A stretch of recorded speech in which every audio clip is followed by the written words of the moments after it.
அனைவருக்கும் மாலை வணக்கம். இன்றைய மைண்ட் யுவர் மைண்ட் நிகழ்ச்சிக்கு உங்களை வரவேற்பதில் மகிழ்ச்சி கொள்கிறேன். அனைவரையும் அன்புடன் வரவேற்கிறேன். இன்றைக்கு நம்முடைய நிகழ்ச்சி 916 916 காலைல பேர் வச்சுட்டாங்க மக்கள். கோல்டு மாதிரி இருக்குது அப்படின்னு சொல்லிட்டு ரிஃபாய் பாய் முத்திரை குத்துறாரு. அபுதாபில இருந்து 916 MIM 916 அப்படின்னு சொல்லிட்டு படிக்கிறதுக்கும் மகிழ்ச்சியா இருந்தது. அதுக்கு பின்பு அந்த செய்திகளும் ரொம்ப மகிழ்ச்சியா இருந்தது. 916 இன்னைக்கு நம்ம பேச போறோம்ன்றது வாரந்தோறும் வள்ளுவன்னு சொல்லிட்டு 2 மாசமா வாரம் போடவே இல்லை. 70வது அதிகாரத்துக்கு அப்புறம் நம்ம ரொம்ப பிஸி ஆயிட்ட வேற விதத்துல. இன்றைக்கு 71வது அதிகாரம் குறிப்பறிதல். குறிப்பறிதல் அப்படின்றது எல்லாருக்கும் தெரிஞ்சதுதான். நார்மலா நான் ஒரு வீடியோ போடுறேன், பாருங்க. நீங்க பேசுறீங்களா? ஓகே. வீடியோல நீங்களே தெரியுங்க. வணக்கம் ஃப்ரெண்ட்ஸ், ஒரு குட் நியூஸ். அதாவது ராஜ் டிவில நம்ம பிரேமா மேடம் இண்டிபெண்ட் டைரக்டராக தேர்வாயிருக்கிறாங்க. அதை சொல்லலாம் அப்படின்றது தான். எல்லாரும் அவங்களுக்கு வாழ்த்து தெரிவிச்சிடுங்க. மகிழ்ச்சி, நன்றி. இந்த வீடியோ எதுக்கு இப்ப போட்டு குறிப்பறிதலுக்கும் இதுக்கும் சம்பந்தம் இருக்கான்னு தெரியல. குறிப்பறிதல் யாராச்சும் சொல்லுங்க, இந்த வீடியோ எதுக்கு போட்டேன் அப்படின்னு சொல்ல முடியுமா? இந்த வீடியோ எல்லாரும் பார்த்தோம் நம்ம. ஆமா. பட் எதுக்கு போட்டேன் தெரியல. உங்களுக்கு தான், எங்களுக்கு குறிப்பு தெரியல. கொஞ்சம் யாராச்சும் ஒருத்தர் யோசிங்க.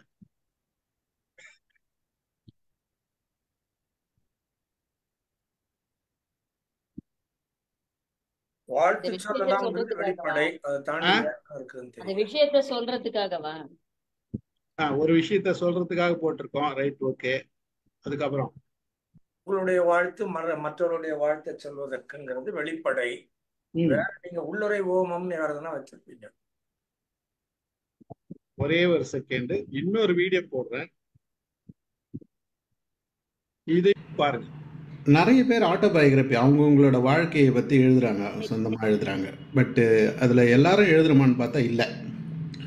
ஒரு சிலர் மட்டும் அவங்க எழுதி வைக்கிறாங்க. இப்போ நல்ல ஃபெமிலியரான லீடர்ஸு, ஆளுமைகள், அவங்கெல்லாம் எழுதி வைக்கிறாங்க. எல்லார் வாழ்க்கையிலும் தான் பல சம்பவங்கள் நடக்குது. எல்லார் வாழ்க்கையிலும் தான் பல சேலஞ்சு, அதாவது பல போராடி தான் நம்ம வெளியில் வரோம். இந்த போராட்டங்களும் பல நிகழ்வுகளும் நமக்கு பல பாடங்களை கற்றுக் கொடுக்குது. அப்படி இருக்க பட்சத்தில் எல்லாரும் ஆட்டோபயோகிராபி எழுதணும்னு பார்த்தோம்னா எழுதுறதுக்கு பலருக்கு வர்றதில்லை. எனக்கு மைண்ட் யுவர் மைண்டில் ஒவ்வொருத்தரும் நம்மளோட டீமில் இருக்கிறவங்க யாரெல்லாம் விருப்பப்படுறாங்களோ அவங்களோட ஆட்டோபயோகிராபியை ஒரு 1 hour அவங்க சொல்லலாம் அப்படின்ற அந்த சொன்னோம்னா ஒரு பதிவு போட்டு வைக்கலாம் அப்படின்ற ஐடியா ரொம்ப நாளாக இருந்தது. அதுக்கு இன்றைக்கி தொடக்கமாக நம்ம முத்தையார் அண்ணா சார் அவரோட ஆட்டோபயோகிராபி போட்டு பற்றி சொல்லிவிட்டு ஒரு தொடங்கி வைக்க போகிறாரு. இதுக்கு பிறகு வரிசையாக யாரெல்லாம் விருப்பப்படுறோமோ அவங்க அவங்களோட ஆட்டோபயோகிராபி சொல்லி ஒரு பதிவு ஏற்படுத்தி வைக்கலாம். இது வரைக்கும் நம்ம வாழ்க்கையில் வந்த பாதையை திரும்பி பார்க்கலாம். அந்த பாதையில் நம்ம சந்தித்த பல செயல்கள் பாசிட்டிவாக இருக்கலாம், நெகட்டிவாக இருக்கலாம். பலர் நமக்கு உதவி இருக்கலாம், நிறைய பேர் லைஃப்பில் உதவி இருக்கலாம். இப்போ அதெல்லாம் சொல்லும் போது அவங்களுக்கு ஒரு உத்வேகம் இருக்கும், அவங்களுக்கு ஒரு நன்றி செலுத்துகிற மாதிரி இருக்கும்.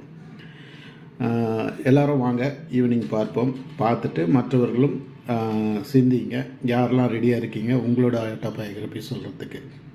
அடுத்தடுத்து நம்ம 1000வது எபிசோடு வர்றதுக்கு முன்னாடி இதெல்லாம் சொல்லி முடிச்சிடுவோம், பதிவு பண்ணிவிடுவோம். மகிழ்ச்சி, வாருங்கள். ஓகே, இப்போ 2 வீடியோ போட்டேன் இல்லைங்களா? 2 வீடியோவில் பார்த்தீங்கன்னா முதல்ல இந்த வீடியோ தான் நான் முதல்ல குரூப்பில் போட்டேன். ராமு சாரோட குரூப்பில் இந்த வீடியோ போட்டு எல்லாரும் பார்த்தோம். அடுத்தது பிரேமா மேடமோட வீடியோ போட்டேன், ஒரு மகிழ்ச்சியான செய்தி சொன்னேன். இந்த வீடியோவுக்கும் நான் அந்த வீடியோ பேசுற எக்ஸ்பிரஷனுக்கும் லிட்டில் டிஃப்ரெண்ட் இருக்கும். ஒரு குட் நியூஸ்ன்னு சொல்லியிருப்பேன், கொஞ்சம் ஸ்மைலிங் இருந்திருக்கும் அதுல. ஒண்ணு. ரெண்டாவது, இந்த 2 வீடியோலையும் ஒரே ட்ரெஸ் தான். ராமு சார் திட்டினார் கூட, யோ எப்ப பாரு கருப்பா போட்டு அப்படின்னு சொல்லிட்டு கமெண்ட் எல்லாம் போட்டாரு. மாத்தல, ஒரே ட்ரெஸ், ஒரே இடத்துல பேசியிருக்கேன். பார்த்தவனே மக்கள் என்ன நினைச்சாங்க, ரெண்டாவது வீடியோ பார்த்தவனே என்ன நினைச்சாங்கன்னா, முதல்ல போட்ட வீடியோ தான் இந்த மெசேஜ் அப்படின்ற அந்த அந்த கன்க்ளூஷனுக்கு வந்துட்டாங்க. ரெண்டாவது போட்ட வீடியோ ஒருத்தரும் பார்க்கல. பட் ரெண்டாவது போட்ட வீடியோ ரொம்ப ரொம்ப இம்பார்ட்டன்ட் மெசேஜ். முதல்ல போட்டது இம்பார்ட்டன்ட் தான், அது வந்து ஓகே. பட் அதை விட இம்பார்ட்டன்ட் இப்போ வாழ்த்து சொல்லி ஆகணும்ன்றது இது. ஆனா அந்த சட்டை என்னாச்சு, டோட்டல் மெசேஜ் அப்படியே டிராப் பண்ணிடுச்சு, கம்யூனிகேட் ஆகல. ஆனா இந்த இடத்துல நாம ஒரு விஷயத்த கவனிச்சிருந்தோம்னா, இந்த வீடியோவோட லென்த் எவ்வளவு இருக்கு, அந்த வீடியோவோட லென்த் எவ்வளவு இருக்கு அப்படின்ற விஷயத்த நாம கவனிச்சிருந்தோம்னா, இந்த வீடியோ வேற. ஒரு சிறு குறிப்பு இருக்குங்க, இந்த சிறு குறிப்பை நாம கவனிக்க மறந்துடுறோம். இந்த சிறு குறிப்பும் கவனிச்சு இருந்தோம்னா, இப்படி கவனிக்கிறவங்கள என்ன வேணா விலை கொடுத்து வாங்கலாம்னு சொல்றாரு வள்ளுவர். அதுக்குதான் இந்த 2 வீடியோ போட்டேன். குறிப்பறிதல்ன்றதுல பாடி லாங்குவேஜ்ல மெசேஜ் எப்படி எல்லாம் கன்வே ஆகுது, இந்த ட்ரெஸ்ஸும் பாடி லாங்குவேஜ்ல கன்வே ஆகும். அது வந்து அன்னைக்கு மெசேஜ் டோட்டலாவே, இந்த ஒரு ட்ரெஸ், ஒரே ஒரு ட்ரெஸ் டோட்டலாவே எல்லா மெசேஜும் வேற மாதிரி மாத்திடுச்சு. ஆனாலும் பல நேரங்கள்ல நாம அட்டென்ஷனா இருக்கணும் அப்படின்றதுக்கு ஒரு உதாரணமா இருக்குது. சோ குறிப்பறிதலுக்கு இது அருமையான ஒரு உதாரணமா இருக்கும்ன்றதுக்காக தான் இந்த 2 வீடியோவை நான் பிளே பண்ணேன். மகிழ்ச்சி, தொடருவோம். Super sir. சும்மா அந்த அந்த சில வார்த்தைகள் இல்ல, இது வரைக்கும் எதுவும் இல்ல, இது வரைக்கும் எதுவும் இல்ல. இப்ப நீங்க குறிப்பு கொடுத்தீங்க. நான் என்ன நினைக்கிறேன், அந்த வார்த்தைகளுக்குள்ளும் ஒண்ணு உண்டு. ஏதிலார் போல பொது நோக்கு நோக்குதல் காதலர்தம் கண்ணு உள்ளேனாரு. பேசுற போது நம்ம பொதுவா பேசுறது மாதிரி இருந்தாலும் உள்ளே ஒரு குறிப்பு இருக்கிறது. மலருக்குள்ள ஒரு மனம்ங்கிற ஒரு குறிப்பு இருக்கு. அது மலர் மாதிரி இருக்கு, மொட்டு மாதிரி இருக்கு. ஆனா மனத்தை அது ஒழிச்சு வச்சிருக்கு. அதை கண்டுபிடிக்கிறவனுக்கு எதை கொடுத்து அவனை நண்பராக்கிக்கலாம்ங்கிறாரு. அதான் இந்த அதிகாரமே. ஸ்டீஃபன் வீட்ல எதை ஆட்ட போடலாம்னு பார்க்கணும். வாங்க அடுத்து பார்க்கலாம். யாரு குரல் படிக்கிறது? யாரு? நான் படிக்கிறேன் சார். 71 மாலதி படிக்கிறீங்கன்னா படிங்க மேடம், மாத்தி மாத்தி படிப்போம், எல்லாரும் படிப்போம். எல்லாம் ஆளுக்கு ஒண்ணு படிங்க. அதான் குறள் 71வது அதிகாரம் குறிப்பறிதல்ல முதல் பாடல். கூறாமை நோக்கி குறிப்பறிவான் எஞ்ஞாண்டும் மாறாநீர் வையக்கனி. அணி. கூறாமை நோக்கி குறிப்பறிவான் எஞ்ஞான்றும் மாறாநீர் வையக்கனி. அணி. அது கனின்னு வந்துடக்கூடாது, கனி. அணி. ஒருவன் சொல்லுவதன் முன்பே குறிப்பால் அவன் கருத்தை அறியக்கூடியவன். வற்றாத கடலால் சூழப்பெற்றுள்ள உலகத்துக்கே அணிகலன் ஆவார். இந்த உலகத்துக்கே அவன் தான் பெரிய ஆடு. எப்படின்னா, ஒருவன் சொல்வதற்கு முன்பே, தன்னை பற்றி சொல்வதற்கு முன்பே குறிப்பால் அவன் எதை சொல்ல வருகிறான் என்பதை நாம் உணர்ந்து விட்டோம் என்றால் அவன்தான் இந்த உலகம், அதாவது கடலால் சூழப்பட்ட உலகம்னு அந்த உலகத்தை பற்றியும் பேசுகிறார். சூழப்பெற்றுள்ள இந்த உலகத்திற்கு அணிகலன் போன்றவன் அவன்தான். அழகு கொடுப்பவனே அவன்தான்.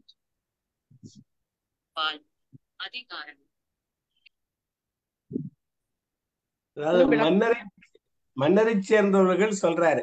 அதுக்கு அடுத்த அதிகாரம் இதை வைக்கிறாரு. அவங்களோட இப்ப யாரோ அவங்களோட கூட இருக்கவங்க அமைச்சர்னு வச்சுக்கலாம், யாரா வச்சுக்கலாம். இப்போ ஒரு கணவன் இருந்தா மனைவி, மனைவின்னு இருந்தா கணவன், கூட இருக்கவங்களுடைய குறிப்பை அவங்க சொல்லாமையே, குறிப்புங்கிறது இங்க மனத்துல இருக்காது, அத அவங்க சொல்லாமையே அவங்களுடைய நம்ம சொல்ற பாடி லாங்குவேஜ், மற்ற அந்த கண்ணுதான் முக்கியமா சொல்றாங்க, முகம்தான் முதல்ல முக்கியமா சொல்றாங்க. அது மூலமாக அறியக்கூடியவன், ஒரு போற்றி வைத்துக் கொள்ள வேண்டியவன். அணினா என்ன? அணிகளை நம்ம போற்றி வச்சுக்கோம். அது மாதிரி நம்மளோட கூட வச்சுக்க வேண்டிய ஆள் யாரு? மக்கு மாதிரி இருக்கவனை வச்சுக்கிட்டு நம்ம என்னதான் பண்ண முடியுங்கிறது மாதிரிதான் இந்த ஒரு குறிப்பறிதல்ங்கிறது ரொம்ப சாதாரண விஷயம் இல்லை. நம்ம செம்பாகம் என்று பெரிதுன்னு சொல்றார். இன்னொரு இதே குறிப்பறிதல் எல்லாரும் முதலே பேசுனீங்க. இன்பத்து காமத்து பாலையும் குறிப்பறிதல் வருது. அதுல சொல்றாரு, செம்பாகம் என்று பெரிதுங்கிறார். இப்ப பாடி லாங்குவேஜ் நடத்துறவங்க எல்லாம் என்ன சொல்றாங்க, அது செம்பாகம்னா 50%, 50% இல்ல அதுக்கு மேலேங்கிறாரு. இப்ப 65% சிலருடைய ஆராய்ச்சி சொல்லுது. டோன் இதுக்கெல்லாம் 15% எல்லாம் சொல்லுது. கடைசியில வார்த்தைகள் அப்படிங்கிறது ரொம்ப குறைச்சா 10% தான் நான் படிச்ச புத்தகம். ஒவ்வொருத்தரும் ஒவ்வொரு சதவீதம் சொல்றாங்க.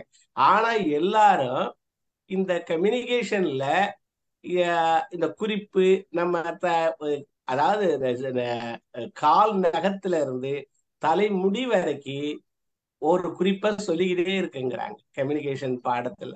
அது வார்த்தைகளால சொல்லுகிறத விடவும் அதிகம்ங்கிறாங்க. அத திருக்குறள் அழகா சொல்றாரு, செம்பாகம் என்று பெரிதுனாரு. 50% இல்லப்பா, அது கூட அது கன்வே பண்றது அப்படிங்கிற. அதாவது இது பொதுவா நீங்க சொன்ன மாதிரி சார் அமைச்சருக்காக சொல்லப்பட்ட விடயம் தான் இது. அவர் நம்முடைய நம்ம அமைச்சர்னு வச்சாலும் நம்மளை ஒட்டி நம்ம ஒருத்தருக்கு அமைச்சா இருக்கோம். நம்ம ஃபேமிலியிலேயே குடும்பத்திலேயே மனைவிக்கு நம்ம அமைச்சா இருக்கோம், மனைவி நமக்கு அமைச்சா இருக்காங்க. நம்ம சொல்லாமையே அவங்களுக்கு தெரியும் சில விஷயங்களை. நான் ஒரு இடத்த பார்த்தேன்னா அந்த ஏசிய போட சொல்றேன் அப்படிங்கறத அவங்க நம்ம 2 பேரும் கூடவே இருக்கிறதுனால நம்மளுடைய குணம் முழுக்க அவங்களுக்கு தெரியும். அப்போ நம்ம சொல்ல வேண்டியது இல்லை, அந்த பார்வையிலேயே போதுங்கிறதான சொல்றாங்க. ஒரு அரசனுக்கு எல்லா விஷயத்தையும் வெளிப்படையா எல்லா இடத்துலயும் அவன் சொல்ல முடியாது. ஆனா சில விஷயத்த சில இடத்துல சொல்லணும்னு அவன் நினைக்கும் போது அந்த அமைச்சன் என்ன செய்யணும்னா, அந்த வெளிப்படையா அரசன் கூறாம இருக்கும்போது அந்த அமைச்சன் மன்னன் சொல்லாமலேயே குறிப்பால் உணர்த்தியவற்றை அப்படி சில லேசா நீங்க சொன்னாப்புல கஞ்சாடை காட்டுவாங்க, இல்ல நீங்க சொன்னால உடல் மொழி மூலமாக சொல்லுவாங்க. அப்ப அதையெல்லாம் ஒரு அமைச்சன் புரிந்து கொண்டு அவன் செயல்பட வேண்டும். அந்த மாதிரி அமைச்சன் மட்டும் ஒரு அரசனுக்கு கிடைத்து விட்டால் அவன் தான் வற்றாத கடல் உலகத்திற்கு அணிகலன் போன்று. வற்றாத கடல் எப்படி உலகத்திற்கு அணிகலன் போன்று இருக்கோ, இவனும் அது போல நாட்டிற்கு அணிகலன் போன்று ஆவான் என்று இது ஒரு அப்படியும் விளக்கம். ஆக்சுவலா இது அமைச்சர்ல தான் வருதுன்றதுனால அமைச்சருக்கு தான் பொருந்தும்ன்றது ஒரு பக்கம் இருந்தாலும், பட் நம்ம கலந்துரையாடல வாழ்க்கையோட ஒத்து பேசுறதுதான் நமக்கு முறையா இருக்கிறோம். நம்ம இன்றைக்கு நமக்கு என்ன தேவை, இதை எப்படி நாம இன்னைக்கு எடுத்துக்கிறோம், எத்தனை பேர் எந்த மாதிரி நம்ம வாழ்க்கையில பொருத்திக்கிறோம் அப்படின்றத பார்க்கறது தான் நம்மளோட கலந்துரையாடல் இருக்கும் போது, அது நம்மளுடைய விஷயங்களையும் சேர்ந்து நம்ம பேசும்போது இன்னும் கொஞ்சம் சிறப்படையும் நம்ம நிகழ்ச்சின்றது தான். அதை தான் நம்ம கன்வே பண்ணோம். அதுக்காக தான் நான் இதையும் போட்டு காமிச்சேன். மகிழ்ச்சி மேடம், நன்றி சார். இந்த எல்லாவற்றையும் வெளிப்படுத்துவது நம்ம பேச்சின் மூலம் தான் வெளிப்படுத்துறோம். அப்படி பேச்சால் கூட நம்ம வெளிப்படுத்த முடியாத ஒரு சூழல் சில சமயங்களிலே, ஒரு இக்கட்டான ஒரு சூழல். முன்னால அந்த மன்னரை சேர்ந்தொழுகுதல் அப்படிங்கறதுல 696வது திருக்குறள்ல சொல்றாரு, குறிப்பறிந்து காலம் கருதி வெறுப்பில வேண்டும் வெறுப்ப சொல்லல் அப்படின்னு சொல்லும் போது அந்த இடத்துல மன்னனின் குறிப்பறிந்து பேசணும்னு சொல்றாரு. அந்த மாதிரி அங்க கொடுத்துட்டு மறுபடியும் இந்த இடத்துல வரும்போது அப்ப இன்னும் அந்த குறிப்பறிதல்ல அவன் ரொம்ப கவனமா வாயை திறக்கல, எதையுமே அவன் சொல்லல. அப்படிங்கிற ஒரு நேரத்துல அவனுடைய நிலையை உணர்தல் அப்படிங்கிறது ரொம்ப முக்கியமான ஒரு குறிப்பா அவரு கொடுக்கிறாரோ அப்படின்னு நான் நினைக்கிறேன். ஏன்னா மற்றபடி கண்ணால பாக்குறதே, உடம்பால பாக்குறதே, அணிந்திருக்கக்கூடிய பொருள்கள் ஆடை அணிகலன்களால இவர் எங்க போறாருன்னா அந்த ஆடை அணிகலன் காட்டிடும். கல்யாணத்துக்கு போறாரா இல்ல வேற எங்கேயாவது போறாரான்னு அந்த அணிகலன்கள் காட்டிடும். போருக்கு போறாரான்னா அதுக்கான ஆடை அணிகலன்கள் காட்டிடும். இப்ப எதுவுமே காட்ட முடியாத ஒரு நேரத்துல வாய் தான் மனம் தன்னை சொல்லணும்.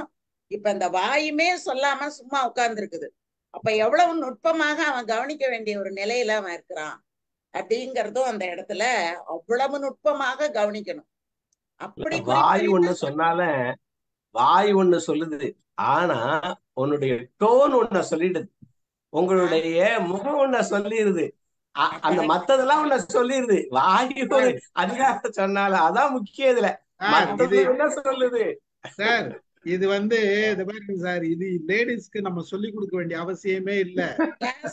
பல நேரங்கள்ல ஹஸ்பண்டுக்கு செய்யணுமா கூடாதான்றது ஒரு கண் பார்வையிலே காமிச்சு முடிச்சுடுவாங்க.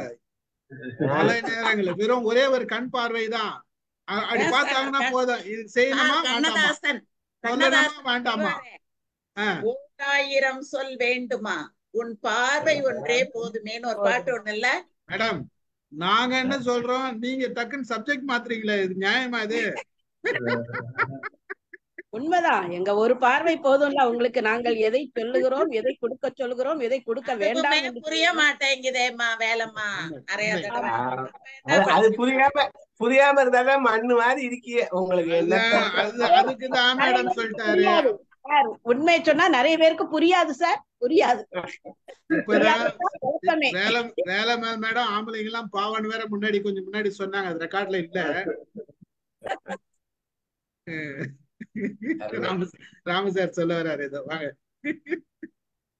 ஒரு இந்த சைக்காலஜி புக் ஒன்றுல சொல்லுவாங்க, ஆண் பெண் உறவு முறையில பெண்கள் வந்து கணவனுக்கு don't give us hints, don't give us subtle hints, please tell us what do you want அப்படின்னு வாங்க. ஏன்னா இவனுக்கு புரியாது. நீங்க ஆமா, don't give us hints, don't give us subtle hints, please tell us what do you want அப்படின்னு போட்டிருப்பான். அதனால பல நேரங்களில் நான் இப்ப இந்த female brain male brain Louann Brizendine பேசினேன்ல, அதுல தெளிவா இப்படித்தான் இருக்குது. ஆணுக்கு சில ஏரியா புரியாது, பெண்ணுக்கு எப்படியும் புரியும். ஆண் பொய் சொன்னா பெண்ணுக்கு உடனே புரிஞ்சிடும், பெண் பொய் சொல்றா ஆணுக்கு புரியவே புரியாது.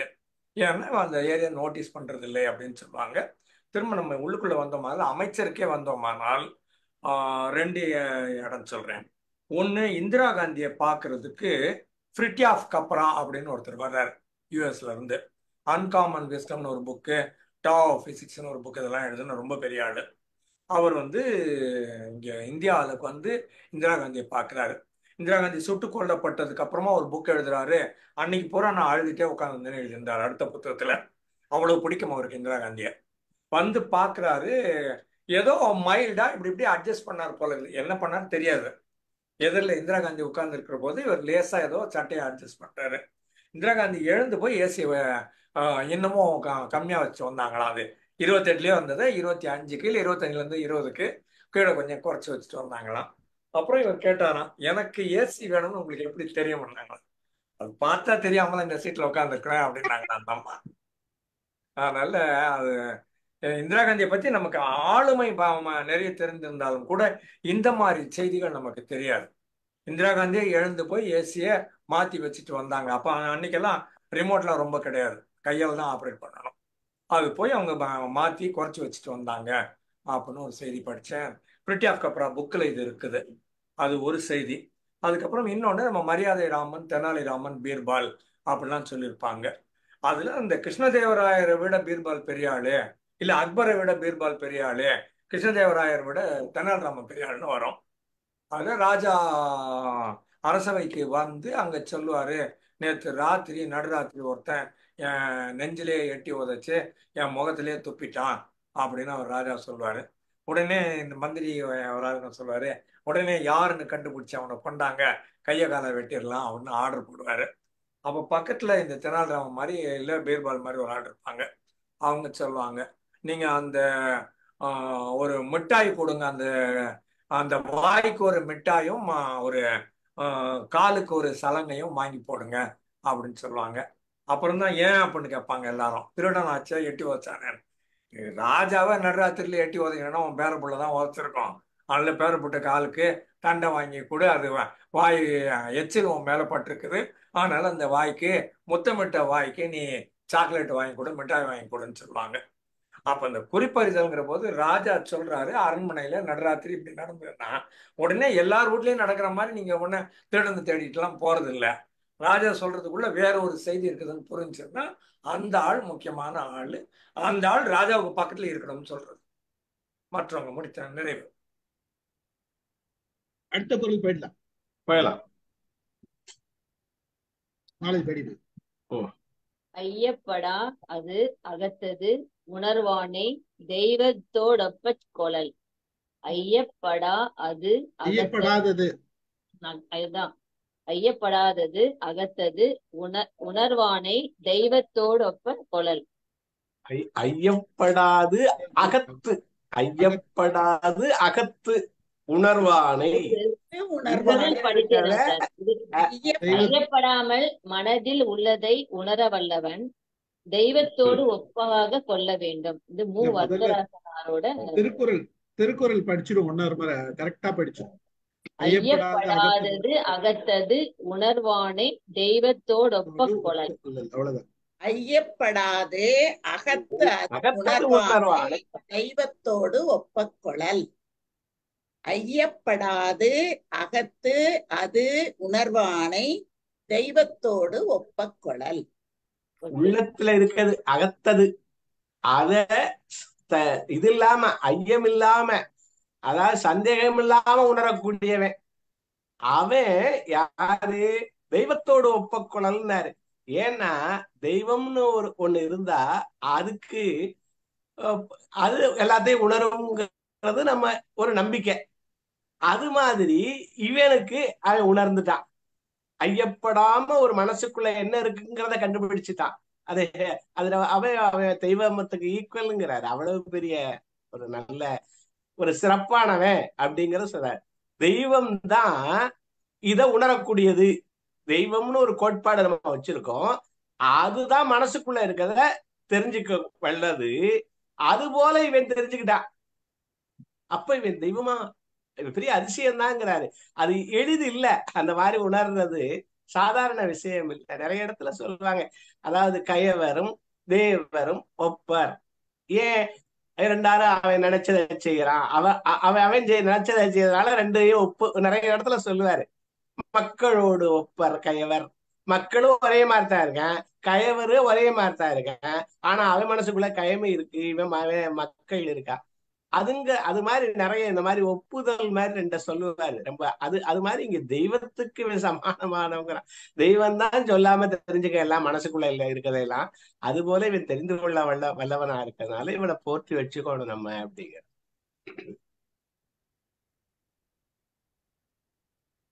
யாரெல்லாம் கண்டுபிடிக்கிறீங்க? மனசுல நம்ம கூட இருக்கு, மனசுல என்ன இருக்கு? அதான் ரொம்ப கொஞ்சம் கஷ்டங்கிறது தான். அதுக்காக தான் அவளை தெய்வத்துக்கு வரையும் கொண்டு போறாரு.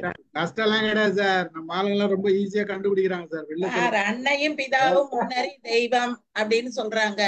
குழந்தைக்கு என்ன வேணுங்கிறத அம்மா உணர்ந்து செய்யறா, அதுதான் தெய்வம். அந்த மாதிரி இருக்கிறவங்கள நம்ம தெய்வத்துக்கு சமானமா கருதுறோம். அப்படிங்கிற மாதிரி தாய் தந்தையர் நம்ம மனசுல இருக்கிறத அப்படியே அறிந்து கொள்ளக்கூடிய காரணத்தினால அவங்கள நாம தெய்வமா கருதுறோம்.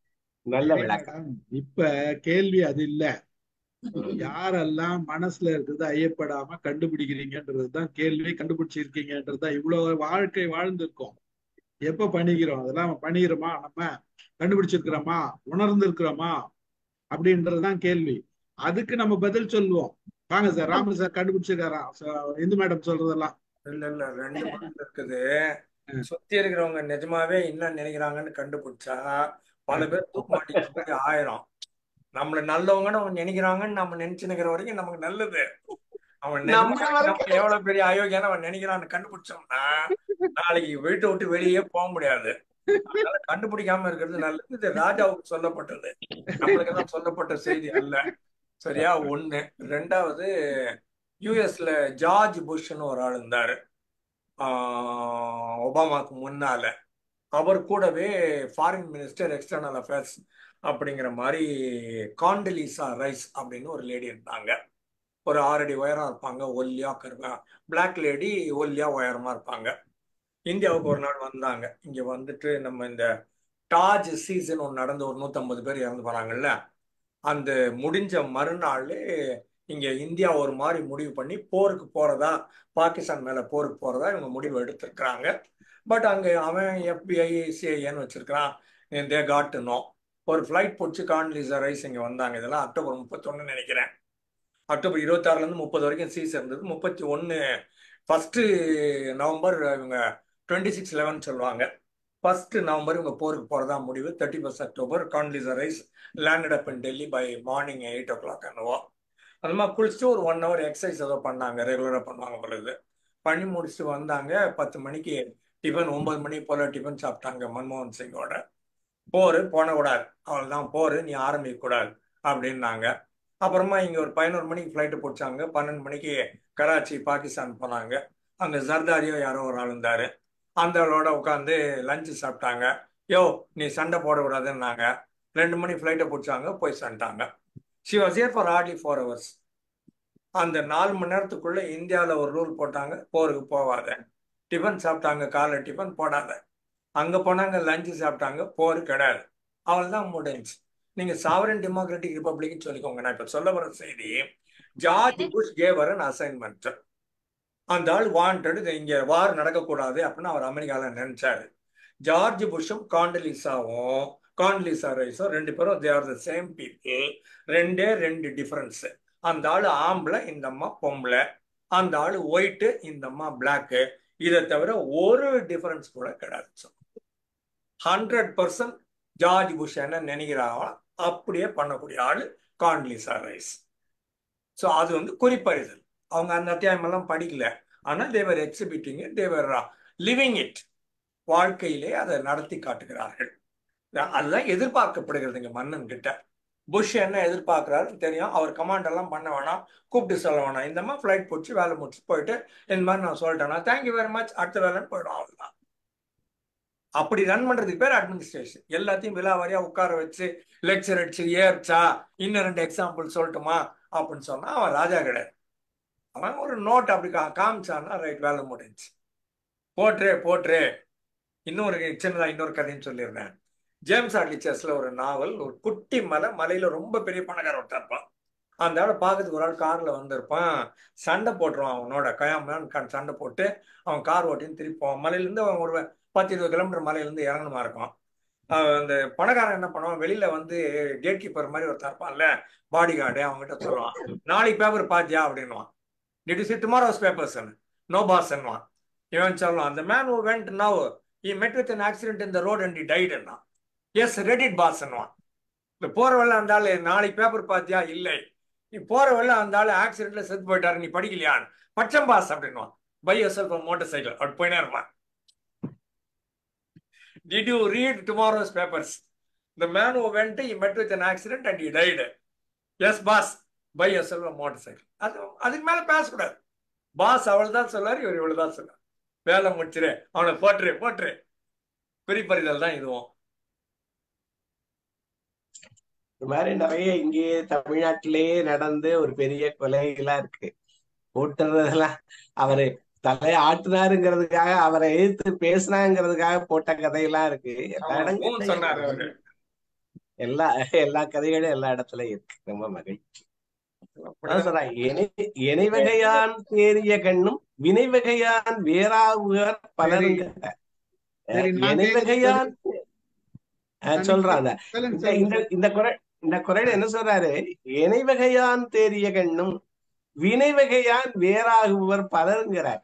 ஒவ்வொருத்தரும் எல்லாரும் ஒரு மாதிரி இல்ல அப்படிங்கறத ரொம்ப முக்கியமா சொல்றாரு. எல்லாரும் உறுப்புகள் எல்லாம் ஒத்துதான் இருக்கு, ஆனா ஒவ்வொரு செயல்கள்ல வித்தியாசம் இருக்கு.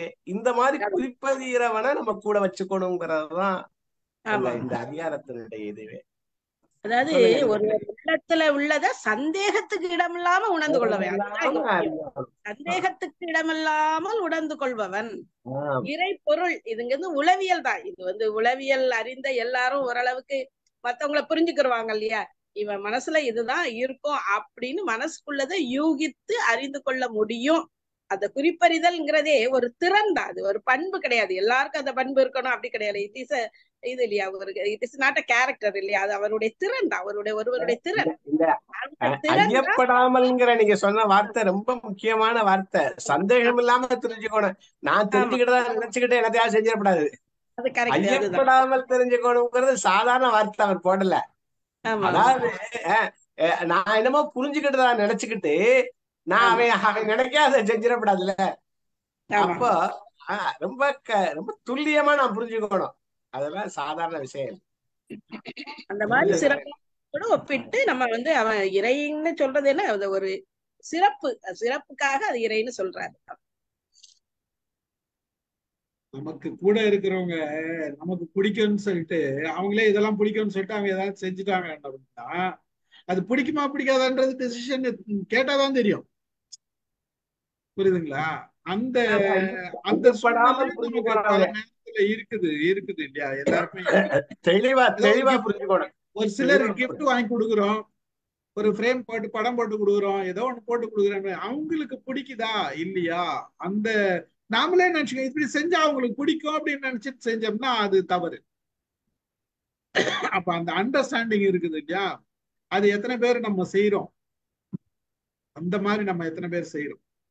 ஆமா, நிறைய பேர் செய்யலைங்கிறதான் தெய்வத்தோடு ஒப்புக்கொள்ளல் சொல்றாரு. அதுதான் நிறைய அதுதான் பேர் இதை செய்ய முடியாது, அதை செய்யறவன் சிறந்தவன்கிறதா சொல்றாரு. உணருங்க. Extraordinary is not ordinary. Extraordinary எல்லாம் கிடையாது மேடம், உணருங்கன்னு சொல்றாரு, வேற ஒண்ணும் கிடையாது. உணருங்க, நீங்க உணருங்க, உணர்ந்தீங்கன்னா செய்ய முடியும். எக்ஸ்ட்ராடினரி எல்லாம் கிடையாது. இது இல்ல எதுக்காகன்னா இந்த ஐயமின்றின்னு சொல்றாரு அந்த வார்த்தைக்காக ஆர்டினரி தான். அந்த ஆர்டினரிய கூட உங்களால செய்ய முடியலன்னு தான் சொல்றாரு. அடுத்த குரலுக்கு போங்க. அடுத்த குரல் போயிடலாம். படிங்க மேடம். அந்த மேடம் குறிப்புணர்வு.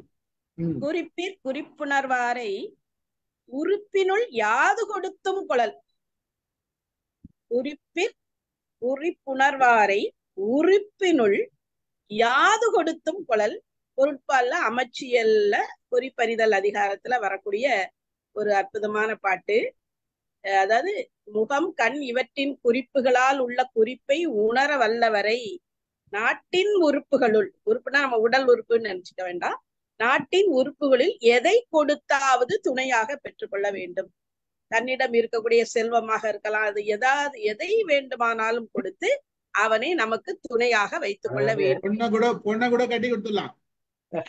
அப்படி நிறைய பேர் கட்டி கொடுத்திருக்காங்க. நடந்திருக்கு. அதுதான் நான் சொல்ல வரேன். நடந்திருக்கு. ஒரு பல மன்னர்கள் அவங்களோட கூட இருந்தவங்களை வந்து ரொம்ப மிகச்சிறந்தவன் வல்லவன் அப்படின்னு தெரிஞ்சதுன்னா ஆட்டோமேட்டிக்கா பொண்ணை கட்டி கொடுத்து சொந்தமாக்கிடுறாங்க இல்லையா? அதுதான் நிறைய உண்டு. அந்த பிணைப்பு தான் நீங்காத பிணைப்புங்கிறாங்க. அதாவது ஒரு பக்கம் மன்னவனை பேசிட்டோம், நமக்கு தெரிஞ்ச மாதிரியே கூட இந்த மாதிரி நடக்குதா இல்லையா? நிறைய நடக்கிறோம். இதுல இந்த குறள்ல 2 குறிப்பு வருது. குறிப்புணர்வார், ஒண்ணு வெளிப்பாடு, இன்னொன்னு மனசுல என்ன இருக்கு. அந்த 2வது குறிப்பு அவன் மனசுல என்ன இருக்குங்கிறத, இன்னொரு குறிப்பு அந்த வெளிப்பாடுகளில் உணர்வானை உறுப்பினில் யாது கொடுத்தும் குழல்னா என்ன சொல்றாரு? படை, குடி, கூழ், அமைச்சு, அரண், இந்த 5 தான் உறுப்பு சொல்றாரு முதல்ல. அதுல எது வேணாலும் கொடுக்கலாம். அப்ப கூழ்னா செல்வம்னு அர்த்தம். படைனா நீங்க சொல்ற மாதிரி அவனுக்கு ஒரு படைத்தலைவனோ எதை வேணாலும், அதான் சொல்றாரு 5ல எதை கொடுத்தாலும் அவனை கொள்ளலாம்ங்கிறார். சுற்றத்துல வைத்துக் கொள்ளவன, அவ்வளவுதான். அதாவது உறுப்பினங்கிறதுக்கு வார்த்தைக்கு சொல்றேன். உறுப்பினங்கிறதுக்கு இந்த 5 உறுப்புகள் தான் முதல்ல இருந்தே பேசிக்கிட்டு வர்றாரு. இந்த அதிகாரம் முழுக்க, இந்த அங்கவியல் முழுக்க பேசுறது 5 விஷயத்தை. அதுல எதை கொடுத்தாலும் அவனை ஏத்துக்கலாம்ங்கிறதுக்கு அவன் கிடைக்காத அணின்னு முதல்ல சொல்லிட்டாரு. அந்த ஒரு பெரிய அவன் அணிகலன் அணின்னு சொல்லிட்டார். அந்த அணியை பெறுறதுக்கு எதையும் கொடுக்கலாம்ங்கிறது தான் சார். அதாவது அவனுடைய கூறிய அறிவாலும் அல்லது ஆராய்ந்து அறிந்து கொள்ளக்கூடிய திறன், இந்த 2 திறனும் படைத்தவனை, ஒண்ணு அவன் அறிவாலே இல்லைன்னா ஆராய்ந்தாது அவன் என்னதுன்னு சொல்லக்கூடியவனை நீ வச்சுக்கொள். அது ஒரு சிலர் சொல்றாங்கன்னா, அந்த உறுப்பு என்றால் நெருக்கம் என்றும் கூட ஒரு பொருள் சொல்றாங்க சில. உறுப்பு என்றால் நெருக்கம், அதாவது நெருக்கமான சுற்றத்தில் வைத்துக் கொள்ள வேண்டும், அதுக்காகவும் அவர் சொல்றாரு. ஆனா நம்ம உறுப்பு என்றது நம்ம அவர் ஏற்கனவே சொன்னதுதான் சரியான பொருளாக வர்றது. நீங்க பேசுங்க. எல்லாரும் சொன்ன மாதிரி தான் சார். குறிப்பு எல்லாரும் சொன்ன மாதிரி சொல்லாதீங்க மேடம். வித்தியாசமா வீட்டுல நடந்தது, வெளியில நடந்தது, இப்படி பார்த்தது, அங்க பார்த்தது, உங்க கூட நடந்தது, இல்ல என்ன பத்தி வேற யாருன்னா பத்தி சொல்லுங்க. அப்படி சொல்லுங்க. அவர் க்ளூ கொடுத்துக்கிறாரு அவரை பத்தி. அதெல்லாம் அந்த குறிப்பெல்லாம் கொடுக்கல சார். அது மாதிரி குறிப்பு உணர்றேன். அவர் குறிப்பு உணர்ந்ததோட சொல்றேன். அன்னைக்கு ஒரு இதுக்கு ஏதோ பின்னூட்டம் கொடுக்கணும்னு நான் கைய உயர்த்தினேன். ஆனா எனக்கு ஒரு அவசர வேலை இருக்கு, நான் போகணுன்ட்டு. ஆனா அந்த நேரத்துல நாராயணமூர்த்தி சார் என்ன பண்ணியிருக்காரு, அவருக்கு ஒரு பிரைவேட் மெசேஜ் போட்டிருக்காரு, நானும் போறேன் அதனால என்ன கூப்பிடுங்க. அவரு என்ன கூப்பிடல. அன்னைக்கு பேசுற போது என்ன அந்த அந்த இது கொடுக்கறது இல்லை. நானும் 2 தவணை வெளியில வந்து தலையை நீட்டி பார்த்தேன். வீட்டுல வேற கூப்பிட்டுக்கிட்டு இருக்காங்க. அதனால நான் உடனே லெஃப்ட் ஆயிட்டேன். அவர் நாராயணமூர்த்தி சார் பேரை கூப்பிடுற போதே நான் லெஃப்ட் ஆயிட்டேன். டைம் ஆயிடுச்சு, நம்ம இது அது ஒண்ணு வச்சுக்கோங்க. ஆனா அதை ரொம்ப உணர்ந்துட்டாரு. மறுநாள் கூப்பிட்டு, சார் இந்த மாதிரி நாராயணமூர்த்தி சார் பிரைவேட்டா போட்டது எனக்கு எப்படி தெரியும், அந்த மாதிரி அவங்க போட்டிருந்தாங்க, அதனால நான் உங்களை கூப்பிட முடியல, நீங்க உடனே போயிட்டீங்க, உங்களுக்கு வேற ஏதாவது இது இருந்திருக்கா அப்படின்னு சொல்லிட்டு நமக்கு சொல்ற போது எனக்கு மகிழ்ச்சியா இருக்கு.